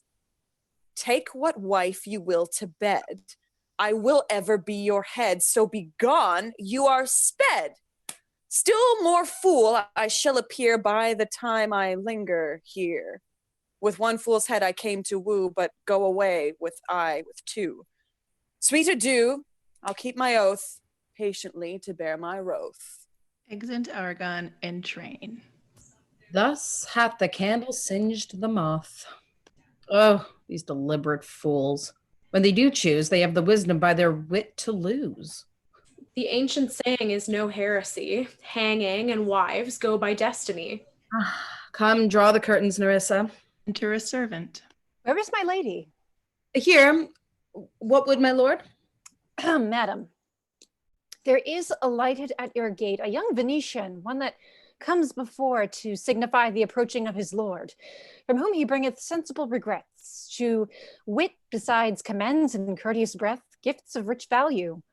Yet I have not seen so likely an ambassador of love. A day in April never came so sweet to show how costly summer was at hand, as this force-bearer comes before his lord. No more, I pray thee. I am half afeard that will anon he is some kin to thee. Thus spendeth such a high wit in praising him. Come, Nerissa, for I long to see quick Cupid's post that comes so mannerly. Bassanio, Lord Love, if thy will it be. Exeunt. Act 3, Scene 1. Venice, a street. Enter Solanio and Celerino. Now, what news on the Rialto? Why, yet it lives there unchecked, that Antonio hath a ship of rich lading wrecked on the narrow seas. The Goodwins, I think they call the place, a very dangerous flat and fatal, where the carcasses of many a tall ship lie buried, as they say, if my gossip report be an honest woman of her word. I would she were as lying and gossip in that as ever napped ginger, or made her neighbors believe she wept for the death of a 3rd husband. Be it as true, without any slips of prolixity, or crossing the plain highway of talk, that the good Antonio, the honest Antonio, that I had a title good enough to keep his name company. Come, the full stop. What sayest thou? Why the end? Is he hath lost his ship? I would it might prove the end of his losses. Let me say amen betimes, lest the devil cross my prayer, for here he comes in the likeness of a Jew. Enter Shylock. How now, Shylock? What news among the merchants? You know, none so well as you, of my daughter's flight. That's certain, aye. for my part, knew the tailor that made the wings she flew withal. And Shylock, for his own part, knew the bird was fledged, and then it is the complexion of them all to leave the dam. She is damned for it. That's certain, if the devil may be her judge. My own flesh and blood to rebel. Out upon it, old carrion. Rebels it at these years? I say my daughter is my flesh and blood. There is more difference between thy flesh and hers than between jet and ivory, more between your bloods than there is between red wine and Rhenish. But tell us, do you hear whether Antonio have had any loss at sea or no? There I have another bad match, a bankrupt, a prodigal, who dare scarce show his head on the Rialto, a beggar that was used to come so smug upon the mart. Let him look to his bond. He was wont to call me usurer. Let him look to his bond. He was wont to lend money for a Christian courtesy. Let him look to his bond. Why, I am sure, if he forfeits that thou wilt not take his flesh, what's that good for? To bait fish withal. If it will feed nothing else, it will feed my revenge. He hath disgraced me and hindered me 500,000, laughed at my losses, mocked at my gains, scorned my nation, thwarted my bargains, cooled my friends, heated mine enemies, and what's his reason? I am a Jew. Hath not a Jew eyes?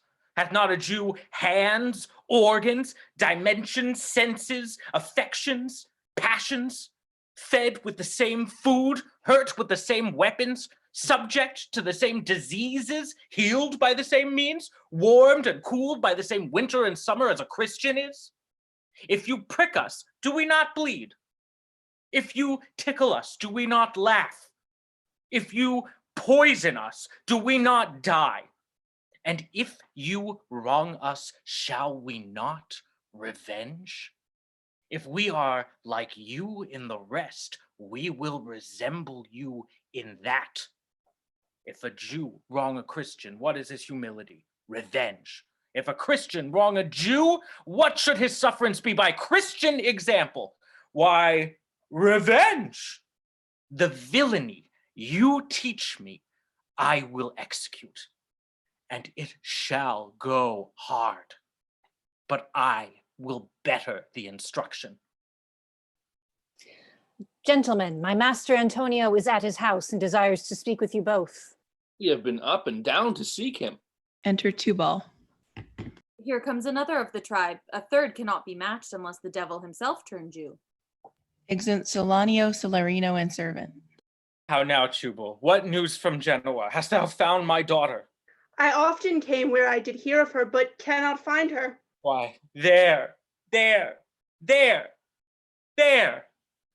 A diamond gone.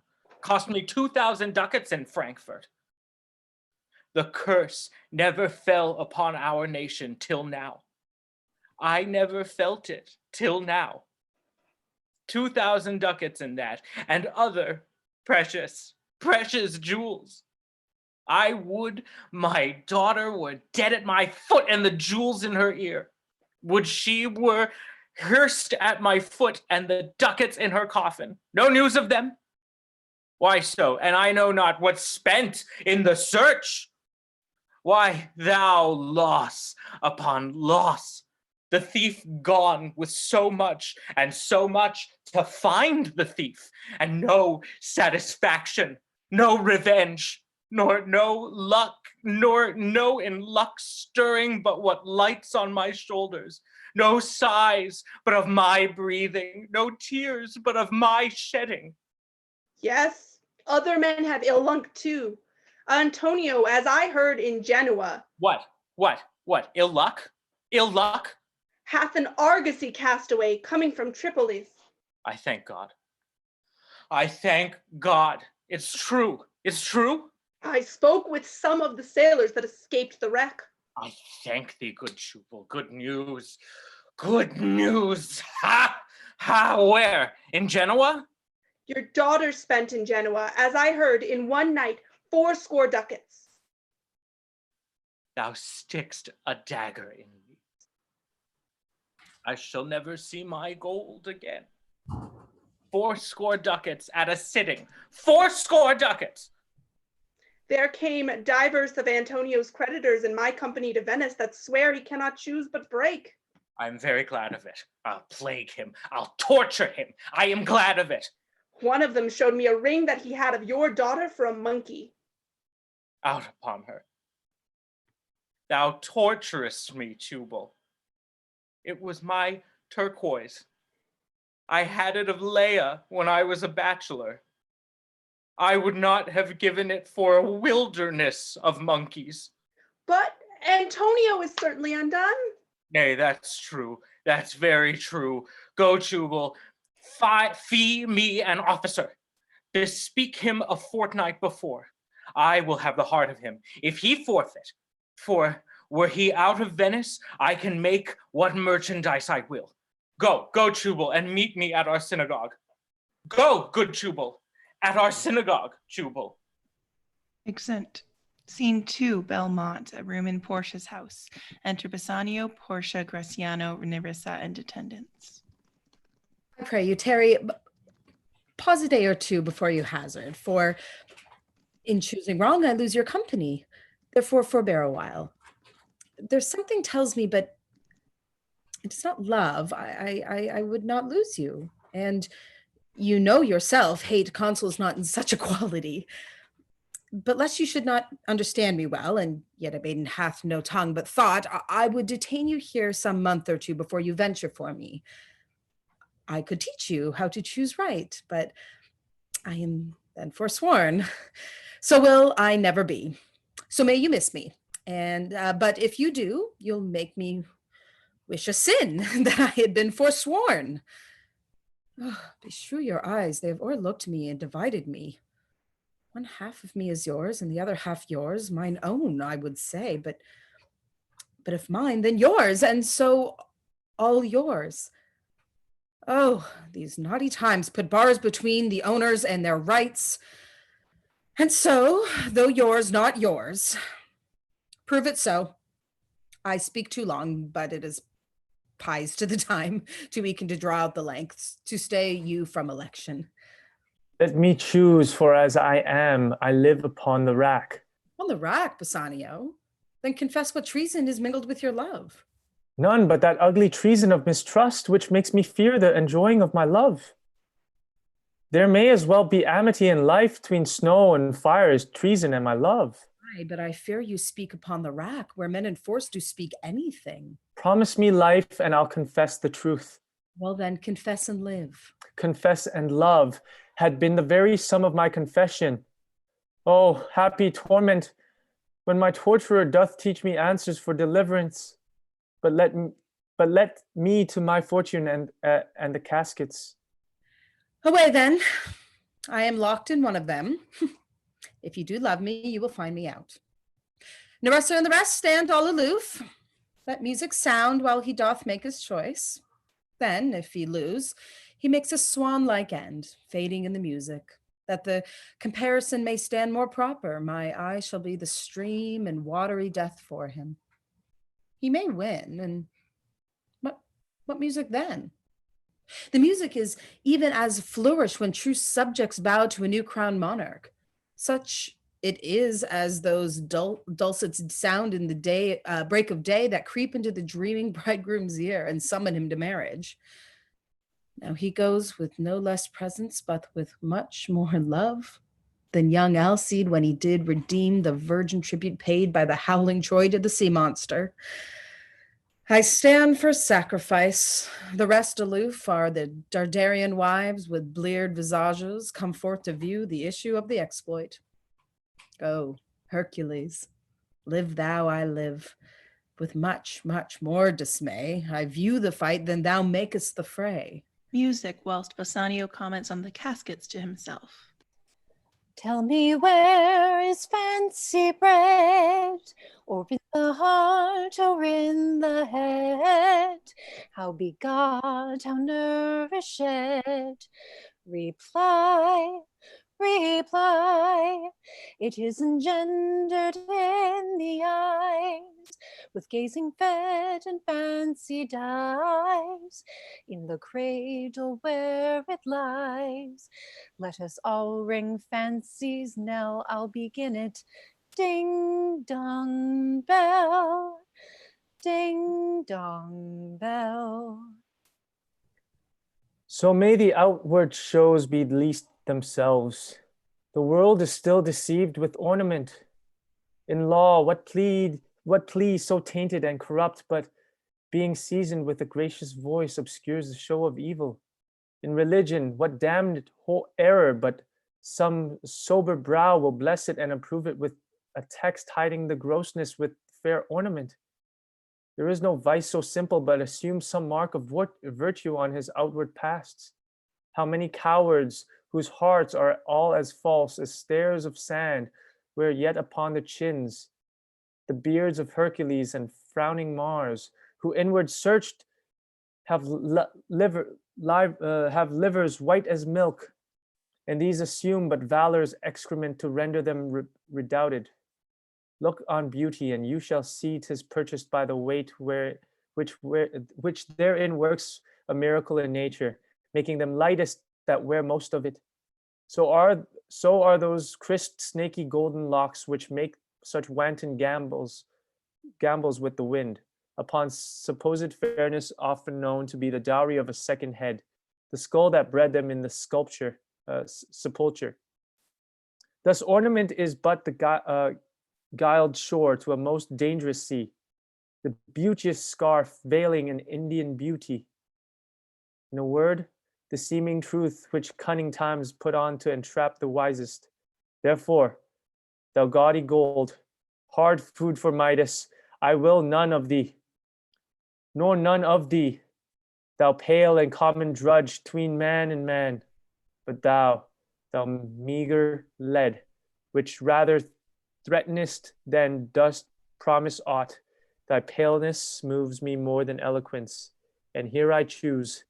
Joy be the consequence. How all the other passions fleet to air, as doubtful thoughts and rash embrace despair and shuddering fear and green-eyed jealousy. Oh, love, be moderate, allay thy ecstasy, in measure reign thy joy, scant this excess. I feel too much, thy blessing, make it less, for I fear I smite. What find I here? Opening the leaden casket. Fair Portia's counterfeit. What demigod hath come so near creation? Move these eyes, or whether riding on the balls of mine seem they in motion?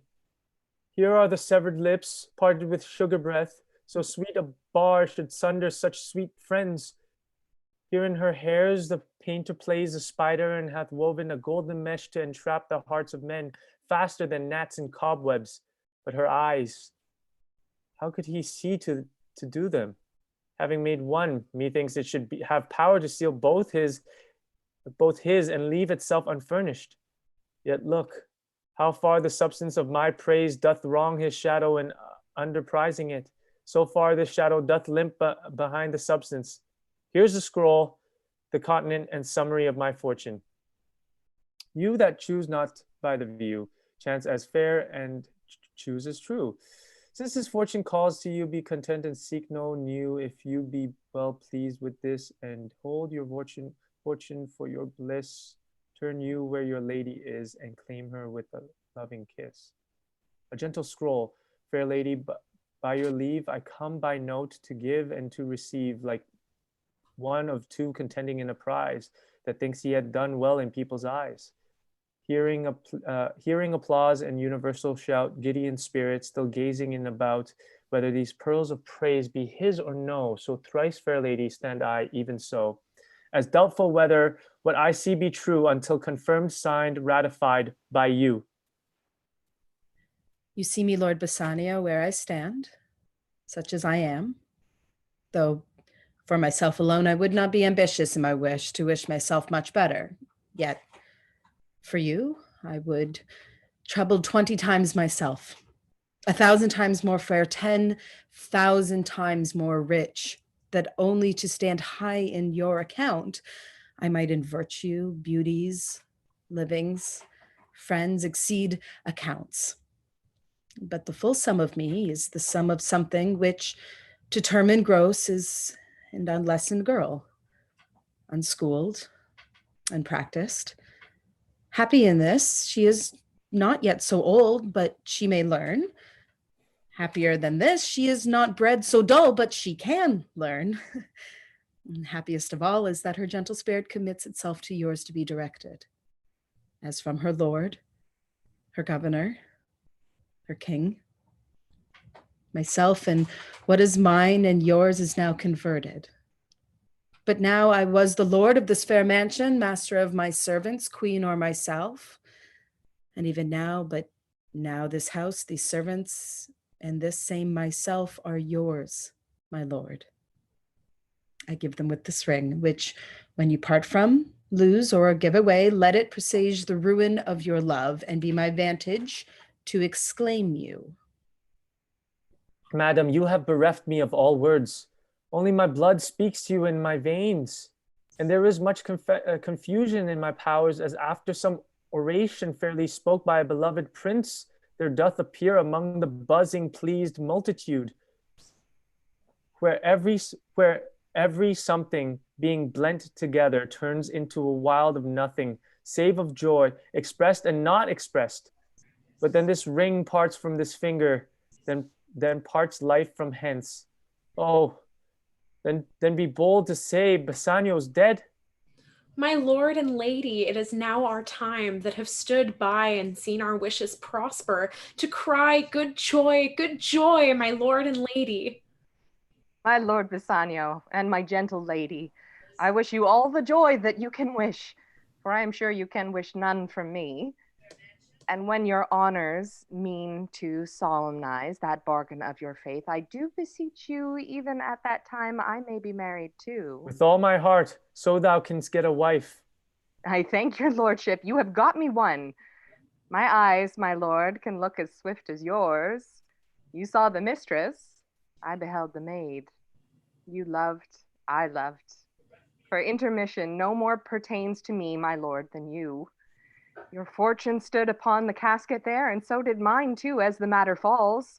For wooing here until I swear again, I'm swearing till my very roof was dry with oaths of love at last, if promise last. I got a promise of this fair one here, to have her love, and provided that your fortune achieved her mistress. This true, Nerissa? Madam, it is so you stand pleased withal. And do you, Gratiano, mean good faith? Yes, faith, my lord. Our feast shall be much honored in your marriage. We'll play with them the first boy for 1,000 ducats. What, and stake down? No, we shall ne'er win at that sport and stake down. But who comes here? Lorenzo and his infidel? What? And my old Venetian friend Salario. Lorenzo! Oh, sorry. Enter Lorenzo, Jessica, and Salario, a messenger from Venice. Lorenzo and Salario, welcome hither. If that the youth of my new interest here have power to bid you welcome, by your leave, I bid my very friends and countrymen, sweet Portia, welcome. So do I, my lord. They are entirely welcome. I thank your honor. For my part, my lord, my purpose was not to have seen you here, but meeting with Salario by the way. He did entreat me, past all saying nay, to come with him along. I did, my lord, and I have reason for it. Signor Antonio commends him to you.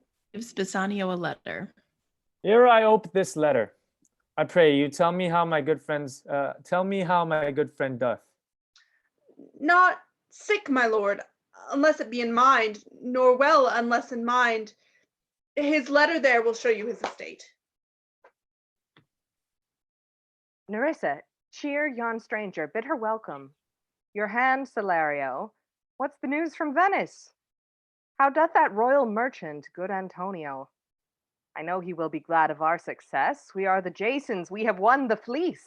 I would you had won the fleece that he hath lost. There are some shrewd contents in yon same paper that steals the color of Bassanio's cheek. Is your friend dead? else nothing in the world could turn so much the constitution of any constant man. What? Worse and worse? But leave Bassanio. I am half yourself, and I must freely have the half of anything that this same paper brings you. Oh, sweet Portia, here are a few of the unpleasant words that ever blotted paper. Gentle lady, when I did first impart my love to you, I freely told you all the wealth I had ran in my veins. I was a gentleman. And then I told you true. And yet, dear lady, rating myself at nothing, you shall see how much I was a braggart. When I told you my state was nothing, I should have told you that I was worse than nothing.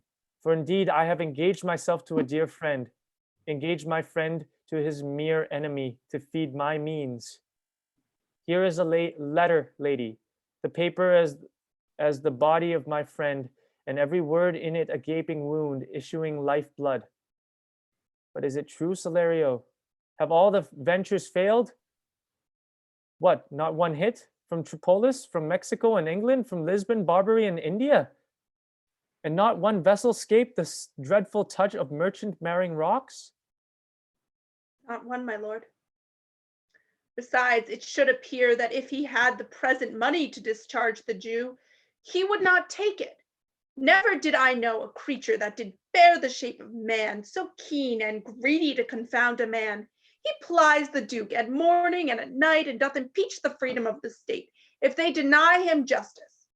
20 merchants, the Duke himself, and the magnificos of greatest port, have all persuaded with him, but none can drive him from the envious plea of forfeiture of justice and his bond.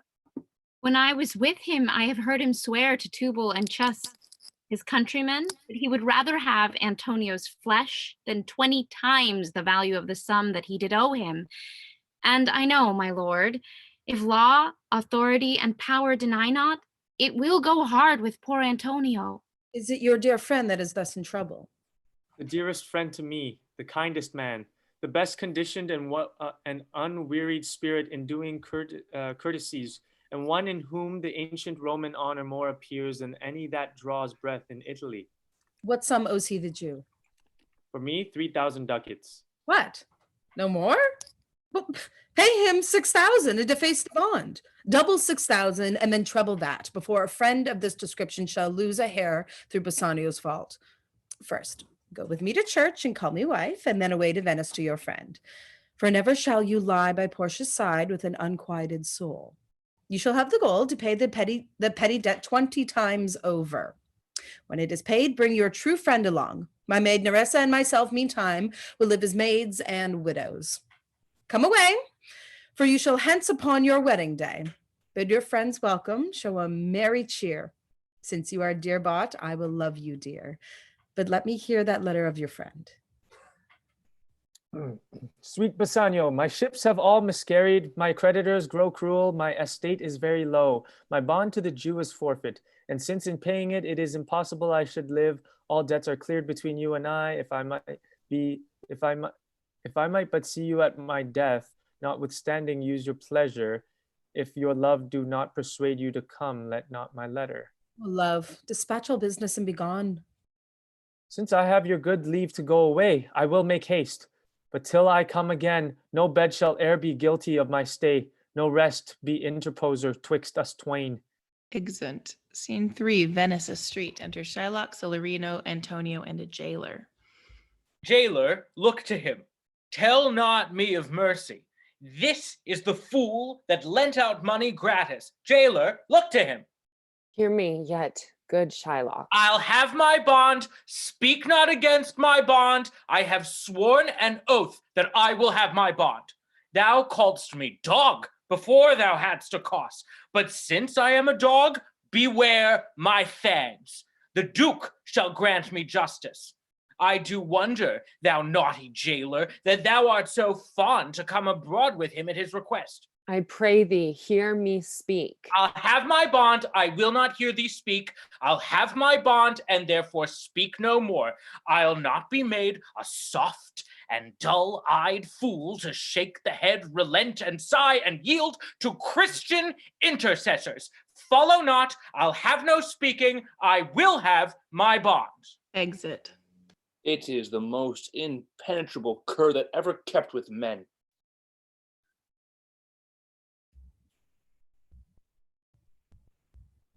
Let him alone. Let him alone. I'll follow him no more with bootless prayers. He seeks my life, his reason well I know. I oft delivered from his forfeitures, many that have at times made moan to me. Therefore he hates me. I am sure the Duke will never grant this forfeiture to hold. The Duke cannot deny the course of law. For the commodity that strangers have with us in Venice, if it be denied, will much impeach the justice of his state, since that the trade and profit of the city consisteth of all nations. Therefore go.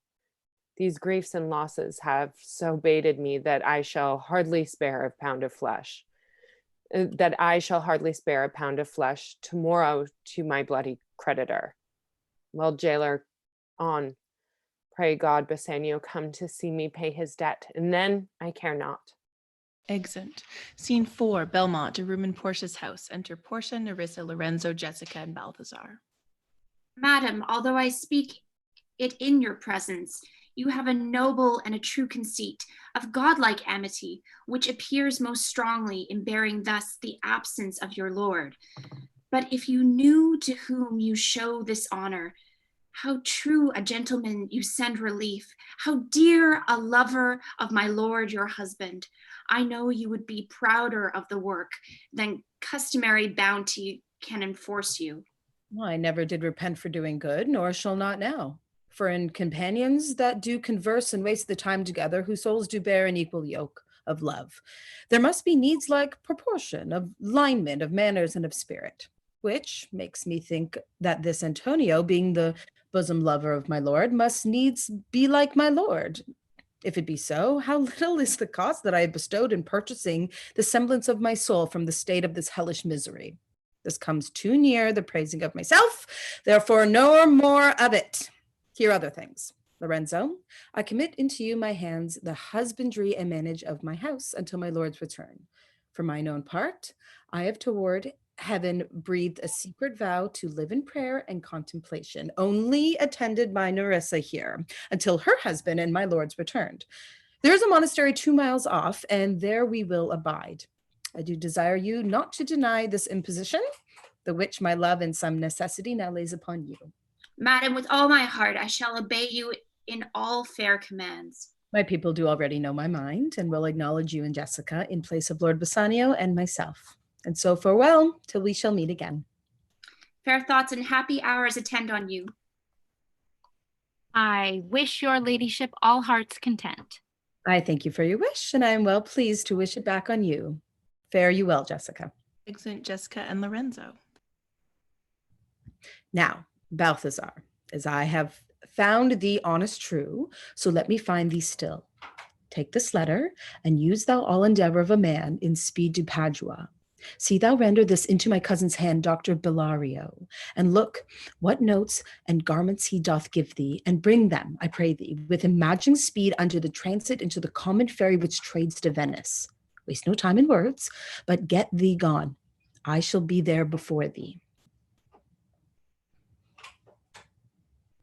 Madam, I go with all convenient speed. Exit. Come on, Nerissa. I have work in hand that you yet know not of. We'll see our husbands before they think of us. Shall they see us? They shall, Nerissa. But in such a habit, they shall think we are accomplished with that we lack.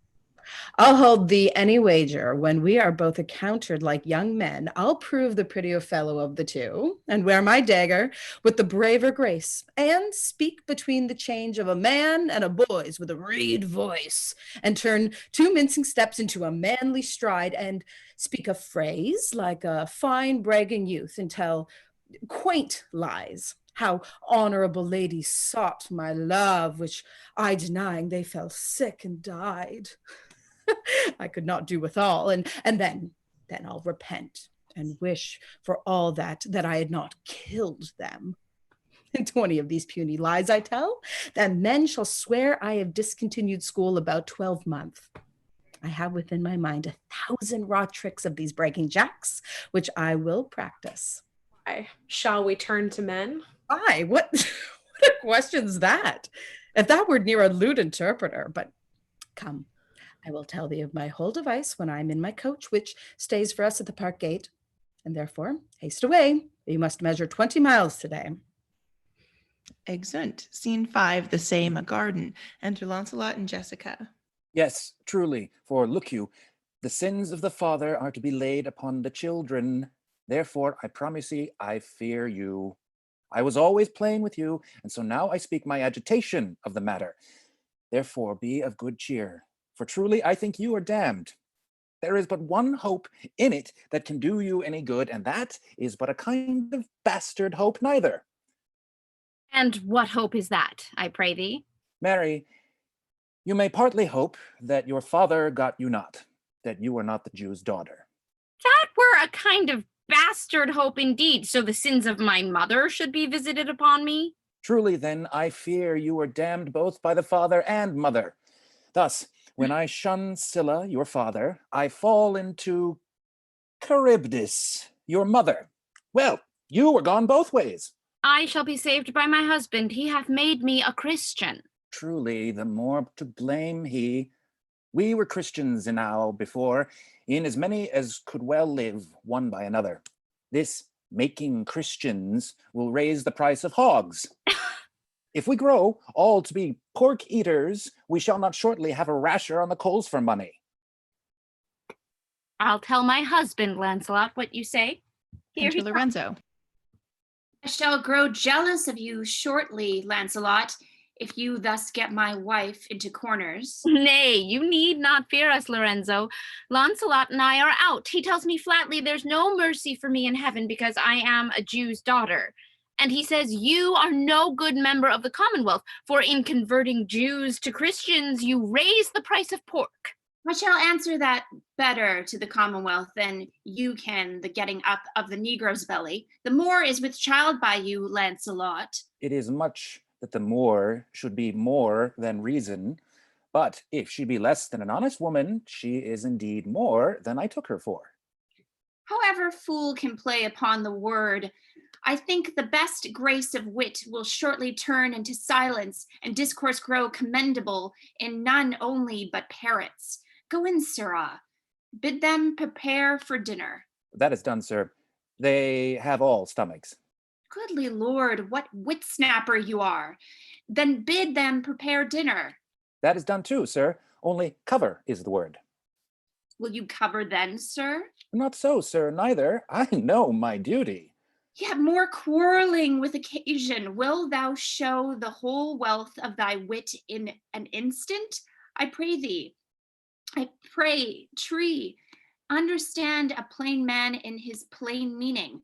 Go to thy fellows, bid them to cover the table, serve in the meat, and we will come in to dinner. For the table, sir, it shall be served in. For the meat, sir, it shall be covered. For your coming in to dinner, sir, why, let it be as humors and conceits shall govern. Exit. Oh dear discretion, how his words are suited. The fool hath planted in his memory an army of good words. And I do know a many fools that stand in better place garnished like him, that for a tricksy word defy the batter. Thou cheerest thou, Jessica? And now, good sweet, say thy opinion. How dost thou like Lord Bassanio's wife? Past all expressing. It is very meet the Lord Bassanio live an upright life, for having such a blessing in his lady, he finds the joys of heaven here on earth. And if on earth he do not merit it, in reason he should never come to heaven.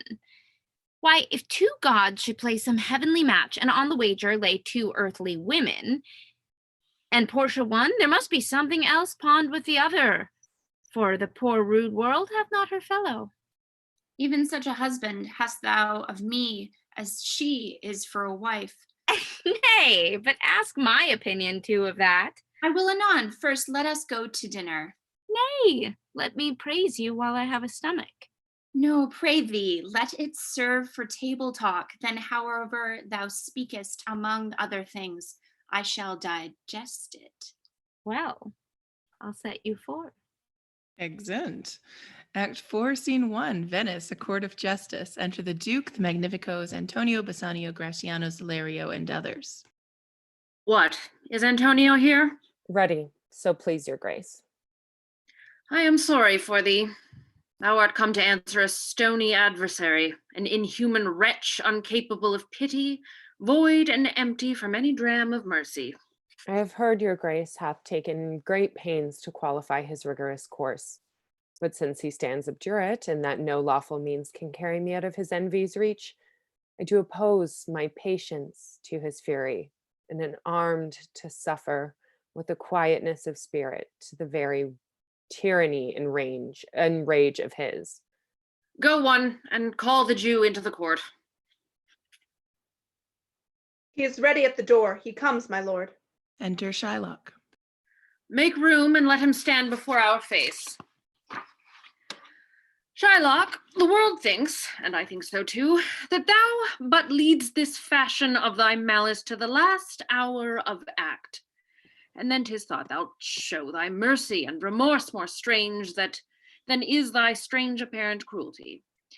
And where thou now exactst the penalty, which is a pound of this poor merchant's flesh, thou wilt not only lose the forfeiture, but touched with human gentleness and love, forgive a moiety of the principal. Glancing an eye of pity on his losses, that have of late so huddled on his back, and now to press a royal merchant down and pluck commiseration of his state from brassy bosoms and rough hearts of flint, from stubborn Turks and Tartars never trained to offices of tender courtesy. We all expect a gentle answer, Jew.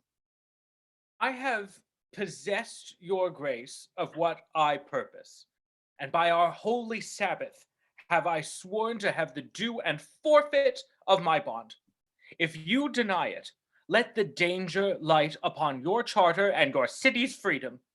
You'll ask me why I rather choose to have a weight of carrion flesh than to receive 3,000 ducats. I'll not answer that, but say it is my humor. Is it answered? What if my house be troubled with a rat, and I be pleased to give 10,000 ducats to have it baned? What? Are you answered yet? Some men there are love not a gaping pig, some that are mad if they behold a cat, and others, when the bagpipe sings in the nose, cannot contain their urine. For affection, mistress of passion, sways it to the mood of what it likes or loathes. Now for your answer. As there is no firm reason to be rendered why he cannot abide a gaping pig, why he a harmless necessary cat, why he a woolen bagpipe, but of force must yield to such inevitable shame as to offend, himself being offended, so can I give no reason, nor I will not. More than a lodged hate and a certain loathing I bear Antonio, that I follow thus a losing suit against him. Are you answered? This is no answer, thou unfeeling man, to excuse the current of thy cruelty. I am not bound to please thee with my answers. Do all men kill the things they do not love? Hates any man the thing he would not kill? Every offense is not a hate at first. What, wouldst thou have a serpent sting thee twice? I pray you, think you question with the Jew. You may as well go stand upon the beach and bid the main flood bait his usual height. You may as well use question with the wolf why he hath made the ewe bleat for the lamb. You may as well forbid the mountain pines to wag their high tops and to make no noise when they are fretting with gusts of heaven. You may as well do anything most hard as seek to soften that than which what's harder.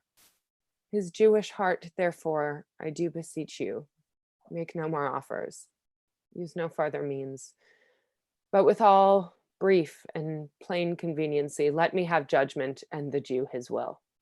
For thy 3,000 ducats, here is 6. What judgment shall I dread doing were in 6 parts, and every part a ducat? I would not draw them. I would have my bond. How shalt thou hope for mercy, rendering none? What judgment shall I dread, doing no wrong? You have among you many a purchased slave, which, like your asses and your dogs and mules, you use in abject and slavish parts because you bought them. Shall I say to you, let them be free? Marry them to your heirs. Why sweat they under burthens?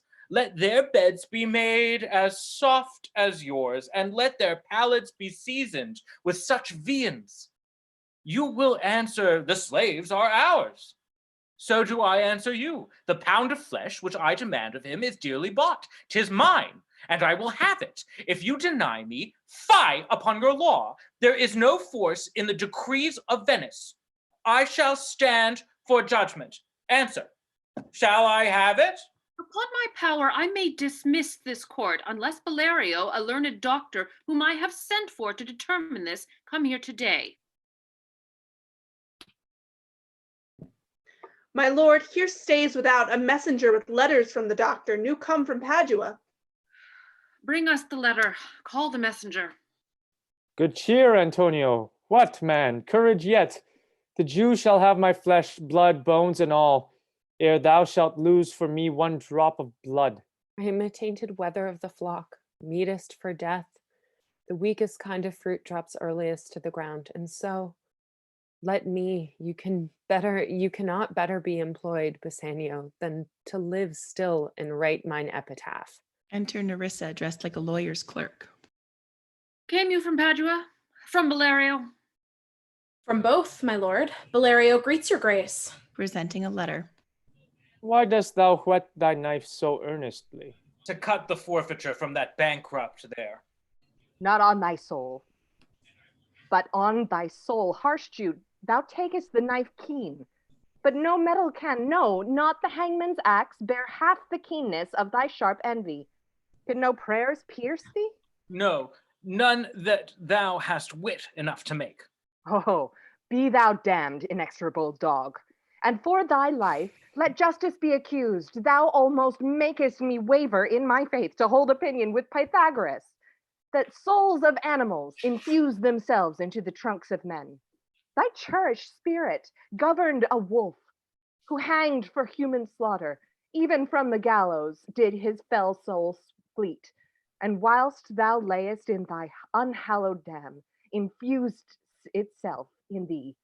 For thy desires are wolfish, bloody, starved, and ravenous. Till thou canst rail the seal from my bond, thou but offend'st thy lungs to speak so loud. Repair thy wit, good youth, or it will fall to cureless ruin. I stand here for law. This letter from Valerio doth commend a young and learned doctor to our court. Where is he? He attendeth here hard by to know your answer, whether you'll admit him. With all my heart. Some 3 or 4 of you go give him courteous conduct to this place. Meantime, the court shall hear Valerio's letter. Your grace shall understand that at the receipt of your letter I am very sick. But in the instant that your message came in loving visitation with me a young doctor of Rome, his name is Balthazar. I acquaint him with the cause and controversy between the Jew and Antonio the merchant. We turned o'er many books together. He is furnished with my opinion, which, better with his own learning, the greatness whereof I cannot enough commend, comes with him at my importunity to fill your grace's request in my stead. I beseech you, let his lack of years be no impediment to let him lack a reverend estimation, for I never knew so young a body with so old a head. I leave him to your gracious acceptance, whose trial shall better publish his commendation. You hear the learned Valerio, what he writes. And here, I take it, is the doctor come. Enter Portia, dressed like a doctor of laws. Give me your hand. Come you from old Valerio? I did, my lord. You are welcome. Take your place. Are you acquainted with the difference that holds this present question in the court? I am informed thoroughly of the cause. Which is the merchant here and which the Jew? Antonio and old Shylock, both stand forth. Is your name Shylock? Shylock is my name. Of a strange nature is this suit you follow. Yet, in such rule that is Venetian law, cannot impugn you as you do proceed. You stand within his danger, do you not? Aye, so he says. And do you confess the bond? I do. Well, then the Jew must be merciful. On what compulsion must I? Tell me that. Well, the quality of mercy is not strained. It droppeth as gentle rain from heaven upon the place beneath. It is twice blessed. It blesseth him that gives and him that takes. 'Tis mightiest in the mightiest. It becomes the throne monarch before his crown. His scepter shows the force of temporal power and the attribute to awe and majesty, where doth sit the dread and fear of kings. But mercy is above all sceptered sway. It is enthroned in the hearts of kings. It is an attribute to God himself. And earthly power doth then show like gods when mercy seasons justice. Therefore, Jew, though justice be thy plea, consider this, that in the course of justice none of us should see salvation. We do pray for mercy, and the same prayer doth teach us all to render the deeds of mercy. I have spoke this thus much to mitigate the justice of thy plea, which, if thou follow, this strict court of Venice must need give sentence against the merchant here.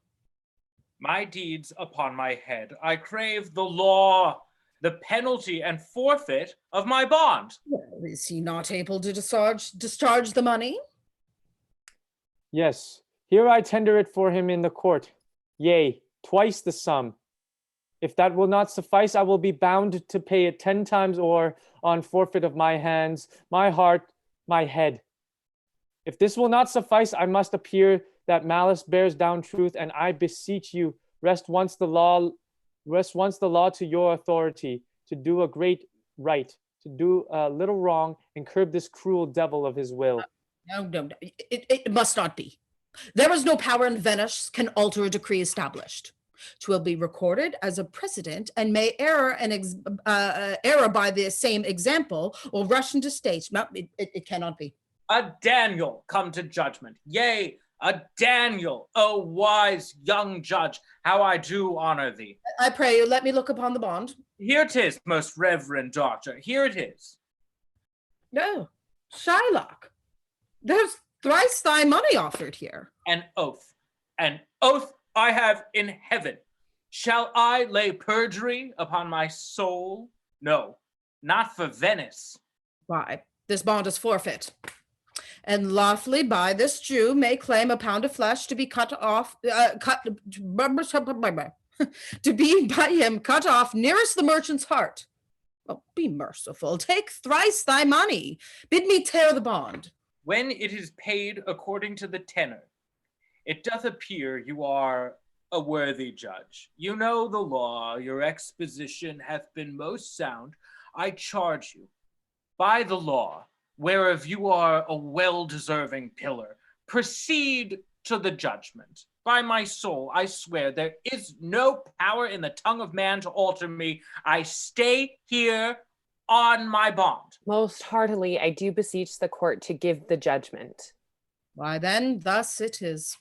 You must prepare your bosom for his knife. Oh, noble judge. Oh, excellent young man.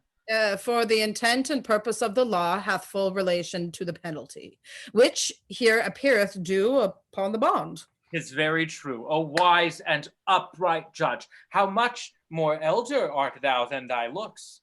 Therefore lay bare your bosom. Aye, his breast. So says the bond. Doth it not, noble judge? Nearest his heart. Those are the very words. It is so. Are there balances here to weigh the flesh? I have them ready. Well, have by some surgeon, Shylock, on your charge, to stop his wounds, lest he do bleed to death. Is it so nominated in the bond? Well, it is not so expressed, but what of that? 'Twere good you do so much charity. I cannot find it. 'Tis not in the bond. You, merchant, have you anything to say? But little, I am armed and well prepared. Give me your hand, Pisanio. Fare you well. Grieve not that I am fallen to this for you, for Erin Fortune shows herself more kind than is her custom. It is still her use to let the wretched man outlive his wealth, to view with hollow eye and wrinkled brow an age of poverty, from which lingering penance of such misery doth she cut me off. Commend me to your honorable wife. Tell her the process of Antonio's end. Say how I loved you. Speak me fair in death. And when the tale is told, bid her by judge whether Bassanio had not once a love. Repent, but that you shall lose your friend, and he repents not that he pays your debt. For if the Jew do cut but deep enough, I'll pay it presently with all my heart. Antonio, I am married to a wife which is as dear to me as life itself. But life itself, my wife, and all the world are not with me esteemed above thy life. I would lose all. I sacrifice them all here to this devil to deliver you. Well, your wife would give you little thanks for that if she were by to hear you make that offer. I have a wife who I protest I love. I would she were in heaven so she could entreat some power to change this curlish Jew. 'Tis well you offer it behind her back. The wish would make else an unquiet house. These be the Christian husbands. I have a daughter. Would any of the stock of Barabbas had been her husband rather than a Christian? We trifle time. I pray thee, pursue sentence. A pound of the same merchant's flesh is thine. The court awards it, and the law doth give it. Most rightful judge. And you must cut this flesh from his breast. The law allows it, and the court awards it. Most learned judge. A sentence. Come, prepare. Tarry a little. There is something else. This bond doth give thee here no jot of blood. The words expressly are a pound of flesh. Take then thy bond, take thou thy pound of flesh, but in the cutting of it, if thou dost shed one drop of Christian blood, thy lands and goods and are by the laws of Venice confiscate unto the state of Venice. Oh, upright judge, mark Jew, oh, learned judge. Is that the law? Thyself shall see the act. For as thou urgest justice, be assured, thou shalt have justice more than thou desirest. Oh, learned judge, mark Jew, a learned judge. I take this offer then. Pay the bond thrice and let the Christian go. Here is the money. Soft, the Jew must have all justice. Soft, no haste. He shall have nothing but the penalty. Oh, Jew, an upright judge, a learned judge. Therefore, prepare thee to cut off the flesh. Shed thou no blood, nor cut thou less, no more, but just a pound of flesh. If thou cuttest more or less than just a pound, be it so much. It makes it light or heavy in substance, or the division of the 20th part of some poor scrumple. Nay, if the scale do not turn, but in the estimation of a hair, thou diest, and all thy goods are confiscate. A second Daniel, a Daniel, Jew. Now, infidel, I have you on the hip. Why doth the Jew pause? Take thy forfeiture. Give me my principal and let me go. I have it ready for thee. Here it is. He hath refused it in open court. He shall have merely justice and his bond.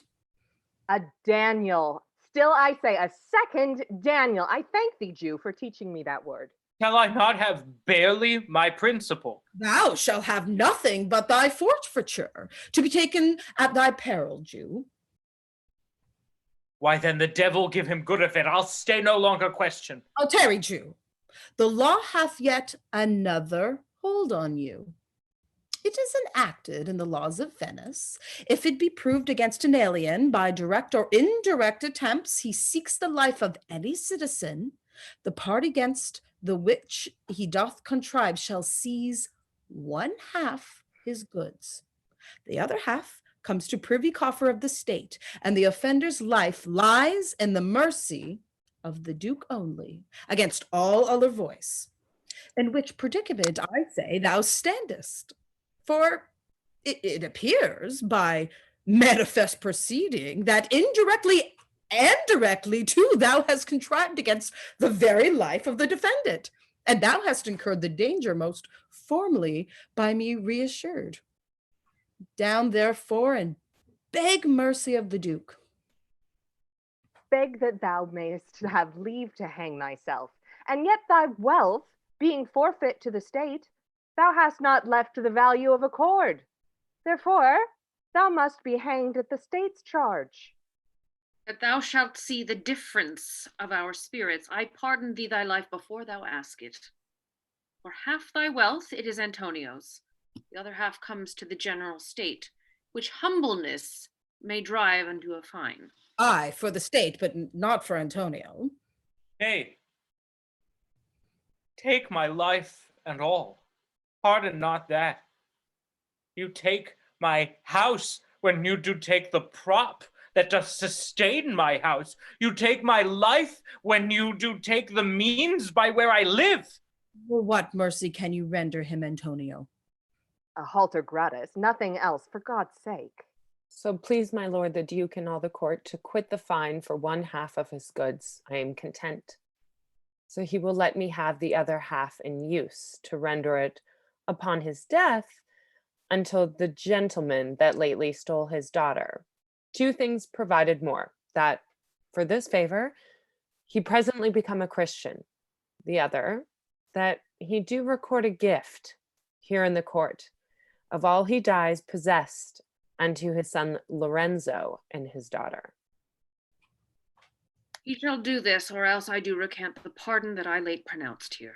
Art thou contented, Jew? What dost thou say? I am content. Clerk, draw a deed of the gift. I pray you give me leave to go from hence. I am not well. Send the deed after me, and I will sign it.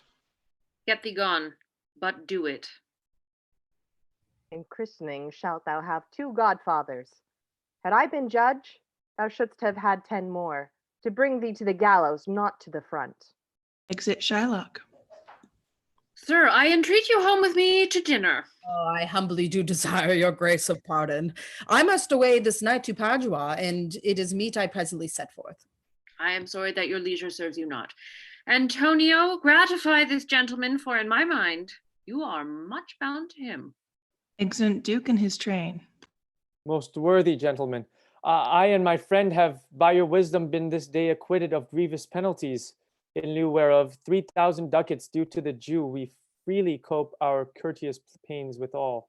And stand indebted over and above in love and service to you evermore. He is well paid, that is well satisfied, and I, delivering you, am satisfied, and therein do account myself well paid. My mind was never yet more mercantary. I pray you know me when we meet again. I wish you well, and so I will take my leave. Dear sir, of force, I must attempt you further. Take some remembrance of us as a tribute, not as a fee. Grant me 2 things, I pray you, not to deny me and to pardon me. You press me far, and therefore I will yield. Give me your gloves. I will wear them for your sake. And for your love, I'll take this ring from you. Do not draw your hand back. I'll take no more. And you, in love, shall not deny me this. This ring, good sir, alas, it is a trifle. I will not shame myself to give you this. I will have nothing else but only this. And now methinks I have a mind to it. There's more depends on this than on the value. The dearest ring in Venice will I give you, and find it out by proclamation. Only for this I pray you pardon me. Well, I see, sir, you are liberal in offers. You taught me first to beg, and now methinks you teach me how a beggar should be answered. Good sir, this ring was given me by my wife. And when she put it on, she made me vow that I should neither sell nor give nor lose it. Ugh, that excuse serves many men to save their gifts. And if your wife be not a mad woman, and know how well I have deserved the ring, she would not hold out enemy forever for giving it to me. Huh? Well, peace be with you. My lord Bassanio, let him have the ring. Let his deservings and my love withal be valued against your wife's commandment. Go, Gratiano, run and overtake him. Give him the ring and bring him, if thou canst, unto Antonio's house. Away, make haste. Exit Graciano. Come, you and I will thither presently, and in the morning early will we both fly toward Belmont. Come, Antonio. Exit. Scene 2, the same, a street. Enter Portia and Nerissa. Inquire the Jew's house out. Give him this deed and let him sign it. We'll away tonight and be a day before our husbands are home. This deed will be well welcome to Lorenzo. Enter Graciano. Fair sir, you are well o'ertaken. My lord Bassiano, upon more advice, hath sent you here this ring, and doth entreat your company at dinner. But this cannot be. His ring I do accept most thankfully, and so I pray you tell him. Oh, furthermore, I pray you show my youth old Shylock's house. That will I do. Sir, I would speak with you. I'll see if I can get my husband's ring, which I did make him swear to keep forever. Thou mayest, I warrant. We shall have old swearings that they did give the rings away to men, but we'll outface them, and we'll outswears them too. Away, make haste. Thou knowest where I will tarry.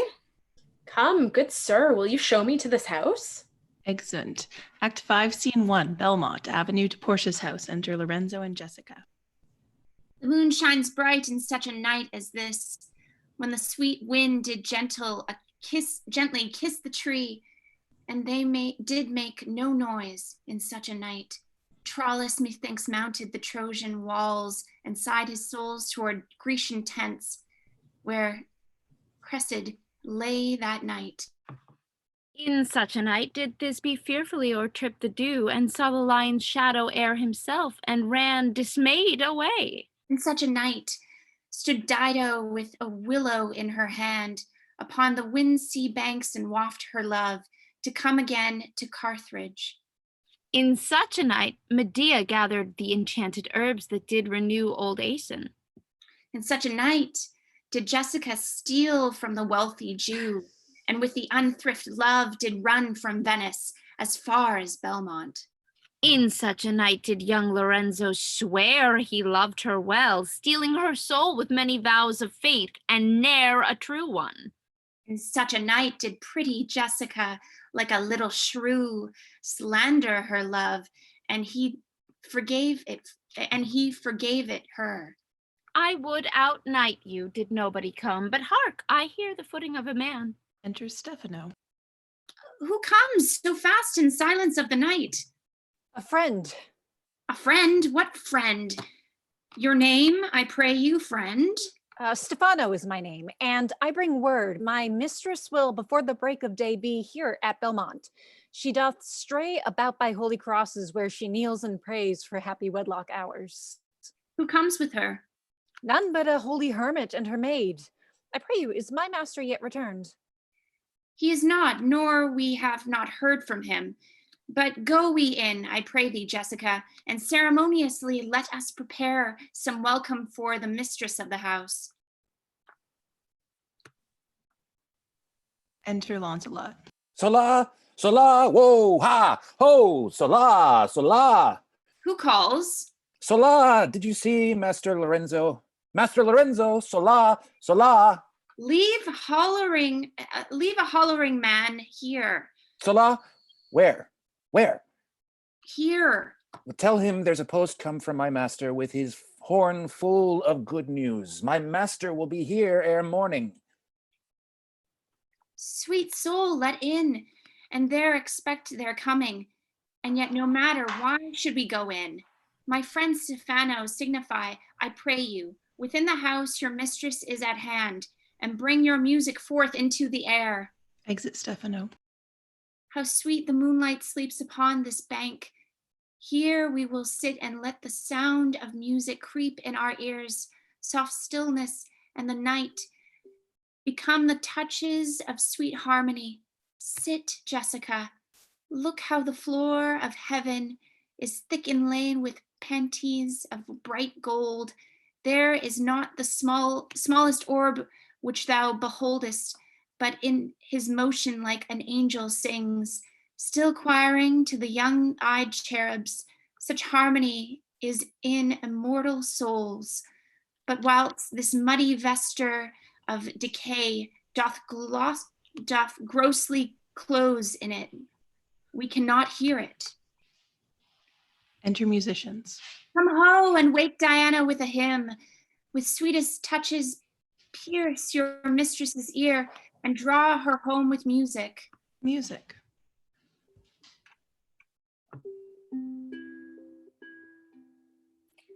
I am never merry when I hear sweet music. The reason is your spirits are attentive, for do but note a wild and wanton herd, or race of youthful and unhandled colts, fetching mad bounds, bellowing the neighing loud, which is hot condition for their blood. If they but hear perchance a trumpet sound, or any air of music touch their ears, you shall perceive them make a mutual stand, their savage eyes turned into modest gaze. By the sweetest power of music, therefore the poet did feign that Orpheus drew trees, stones, and floods, since not so stockish, hard, and full of rage. But music for the time doth change his nature. The man that hath no music in himself, nor is not moved with concord of sweet sounds, is fit for treason, stratagems, and spoils. The motion of his spirit are dull as night, and his affection dark as Erebus. Let no such man be trusted. Mark the music. Enter Portia and Nerissa. That light we see is burning in my hall. Oh, how far that little candle throws his beams. So shines a good deed in a naughty world. When the moon shone, we did not see the candle. Who doth the greater glory dim the less? A substitute shines brightly as a king unto the king be by, and then his state empties itself, as doth an inland brook into the main of the waters. Music! Hark! It is your music, madam, of the house. Nothing is good, I see, without respect. Methinks it sounds much sweeter than by day. Silence bestows that virtue on it, madam. The crow doth sing as sweetly as the lark when neither is attended. And I think the nightingale, if she should sing by day, when every goose is cackling, would be thought no better a musician than a wren. How many things by season seasoned are to the right praise and true perfection. Peace, ho, the moon sleeps with Eddie Moyne and would not be awakened. Music ceases. That is the voice, or am I much deceived, of Portia? Oh, he knows me as the blind man knows the cuckoo by the bad voice. Dear lady, welcome home. We have been praying for our husbands' healths, which speed, we hope, the better for our words. Are they returned? Madam, they are not yet, but there is come a messenger before to signify their coming. Oh, go in, Nerissa. Give the orders to my servants that they take no note of us being of our being absent hence. Nor you, Lorenzo. Jessica, nor you. Tuck it sounds. Your husband is at hand. I hear his trumpet. We are no tell tales, madam. Fear you not. This night methinks is but the daylight sick. It looks a little paler. 'Tis a day. Such as the day is when the sun is hid. Enter Bassanio, Antonio, Gratiano, and their followers. We should hold day with the Antipodes if you would walk in absence of the sun. Now let me give light, but let me not be light. For a light wife doth make a heavy husband, and never be Bassanio, so for me. But God sort all, you are welcome home, my lord. I thank you, madam. Give welcome to mine. This is the man, this is Antonio, to whom I am so infinitely bound. See, in all sense be much bound to him, for I hear he was much bound for you. No more than I am well acquitted of. Sir, you are very well welcome to our house. It must appear in other ways than words, therefore I scant this breathing courtesy. By yonder moon, I swear you do me wrong. In faith, I gave it to the judge's clerk. Would he were gelt that had it for my part, since you do take it, love, so much at heart. A quarrel hoe already? What's the matter? About a hoop of gold, a paltry ring that she did give me, whose posy was for all the world like cutler's poetry upon a knife. Love me, and leave me not. But talk you of the posy or the value? You swore to me when I did give it you that you would wear it till your hour of death, and that it should lie with you in your grave. Though not for me, yet for your vehement oaths, you should have been respective and kept it. Gave it a judge's clerk. No, God's my judge, that clerk will ne'er wear hairs on's face that had it. He will, and if he live to be a man. Aye, if a woman live to be a man. Now, by this hand, I gave it to a youth, a kind of boy, a little scrubbed boy, no higher than myself, the judge's clerk, a prating boy that begged it as a fee.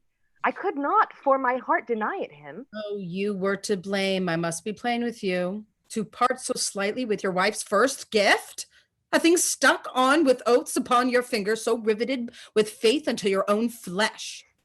I gave my love a ring and made him swear never to be part with it. And here he stands. I dare be sworn for him if he would leave it, nor pluck it from his finger, for the wealth that the world masters. Now, in faith, Gratiano, you give your wife too unkind a cause of grief. And for me, I should be mad at it. Why, were best to cut my hand off and swear I lost the ring defending it. My lord Bassiano gave his ring away unto the judge that begged it, and indeed deserved it too. And then the boy, his clerk, that took some pains in writing, he begged mine, and neither man nor master would take aught but the 2 rings. What rings gave you, my lord? Not that I hope which you received of me.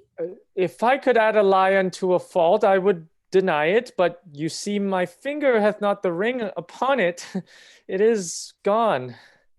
Even so void is your false heart of truth.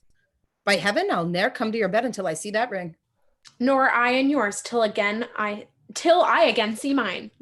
Oh, sweet Portia, if you did know to whom I gave the ring, if you did know for whom I gave the ring, and would conceive for what I gave the ring, and how willingly I left the ring when naught would be accepted but the ring, you would abate the strength of your displeasure. And if you had known the virtue of the ring, or half her worthiness that gave you the ring, or your own honor to contain the ring, you would not have been parted with the ring. Man, is there so unreasonable? If you had pleased him to have defended it with any terms of zeal, wanted the modesty to urge the thing that held a ceremony. Nerissa teaches me what to believe. I'll die for it, but some woman had the ring. No, by my honor, madam, by my soul, no woman had it, but a civil doctor, which did refuse 3,000 ducats of me and begged the ring, the which I did deny him and suffered him to go displeased away. Even he that did uphold that very life of my dear friend. What should I say, sweet lady? I was enforced to send it after him. I was beset with the shame and courtesy. My honor would not let ingratitude so much besmear it. Pardon me, good lady, for by these blessed candles of the night, had you been there, I think you would have begged the ring of me to give the worthy doctor. Well, let not that doctor come near my house, since he hath got the jewel that I loved, and that which you did swear to keep for me. I will become as liberal as you. I will not deny him anything I have, nor not my body, nor my husband's bed. Know him I shall. I am well sure of it. Lie not a night from home. Watch me like Argus, if you do not. If I be left alone, now, by my honor, which is yet my own, I have the doctor for my bedfellow. And I, his clerk, therefore be well advised how you do leave me to mine own protection. Well, do you so. Let not me take him then, for if I do, I'll mar the young clerk's pen. I am the unhappy subject of these quarrels. Sir, grieve not you. You are welcome notwithstanding. Portia, forgive me this enforced wrong, and And in the hearing of these many friends, I swear to thee, even by my own fair eyes, wherein I see myself. Mark, you but that. In both my eyes, he doubly sees himself. In each eye, one. Well, swear by your double self, and there's an oath of credit. Nay, but hear me. Pardon his fault, and by my soul I swear I never more will break an oath with thee. I once did lend my body for his wealth, which, but for him that had quite miscarried, I dare be bound again, my soul upon the forfeit that your Lord will never more break faith advisedly. Then you shall be his surety. Give him this and bid him keep it better than the other.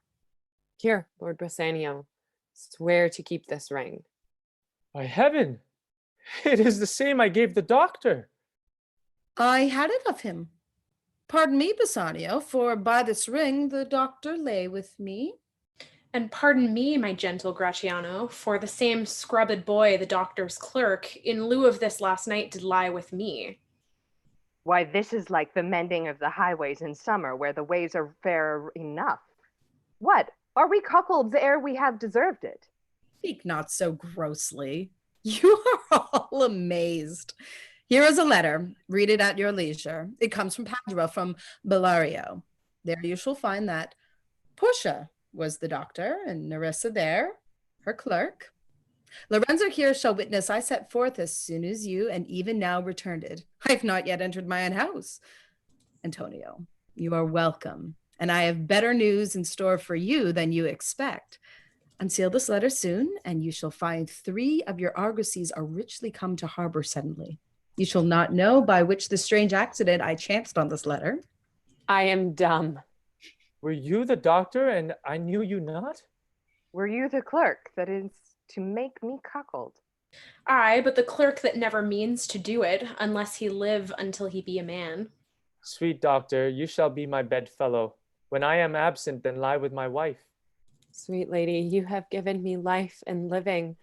For here I read for certain that my ships are safely come to road. Now, Lorenzo, my clerk has some good comforts too for you. Aye, and I'll give them without a fee. There I do give to you and Jessica, from the rich Jew, a special deed of gift. After his death, all he dies possessed of. Fair ladies, you drop mania in the way of starved people. It is almost morning, and yet I am sure you are not satisfied of these events at full. Let us go in, and charge us upon the integrities, and we shall answer all things faithfully. Let it be so. The first integrity that my Nerissa shall be sworn on is, whether till the next night she had rather stay, or go to bed now, being 2 hours today. But where the day come, I should wish it dark, till I were couching with the doctor's clerk. Well, while I live, I'll fear no other thing so sore as keeping safe Nerissa's ring. Excellent. Good job. The end. Yay! Yay! Whoa! Good ride. What a crazy play. People, What a crazy It is a comedy. So funny. Comedy. Fuck these guys. Yeah. It's an good. anti-Semite comedy. Fuck these Oh, and guys. it's also super racist. Yeah. This play only works if you play it as a tragedy and then kind of end in Act 4. Yes. You're just like, and now it's over. There's no Now fun it's over. stuff. Yeah. Aw, I Mo think the Kitty. whole Act 5 is like it's this subversive trick, you know. Like we've destroyed you emotionally, and now look at these assholes. Yeah. Yeah. But this is what you Hello. want. This is want happiness. Yeah. People in love, fuck you. Yes. Yep. Yeah. Everything's You fine. can't send the audience home crying. So here are these people that I guess are happy, maybe. It's like, Yeah. look, everything's fine. Brutal. Yeah, their relationship is built on lies. It's going to work out real well. Real great. There is But a there are What? There are other ones where the relationship's built on lies. Will. Yes, There's the pupper. Hi, Pappy. Papa-roo. Yeah, that's just her bum. Watch her get out that chair she's not supposed to be on. Yeah. Oh. But she's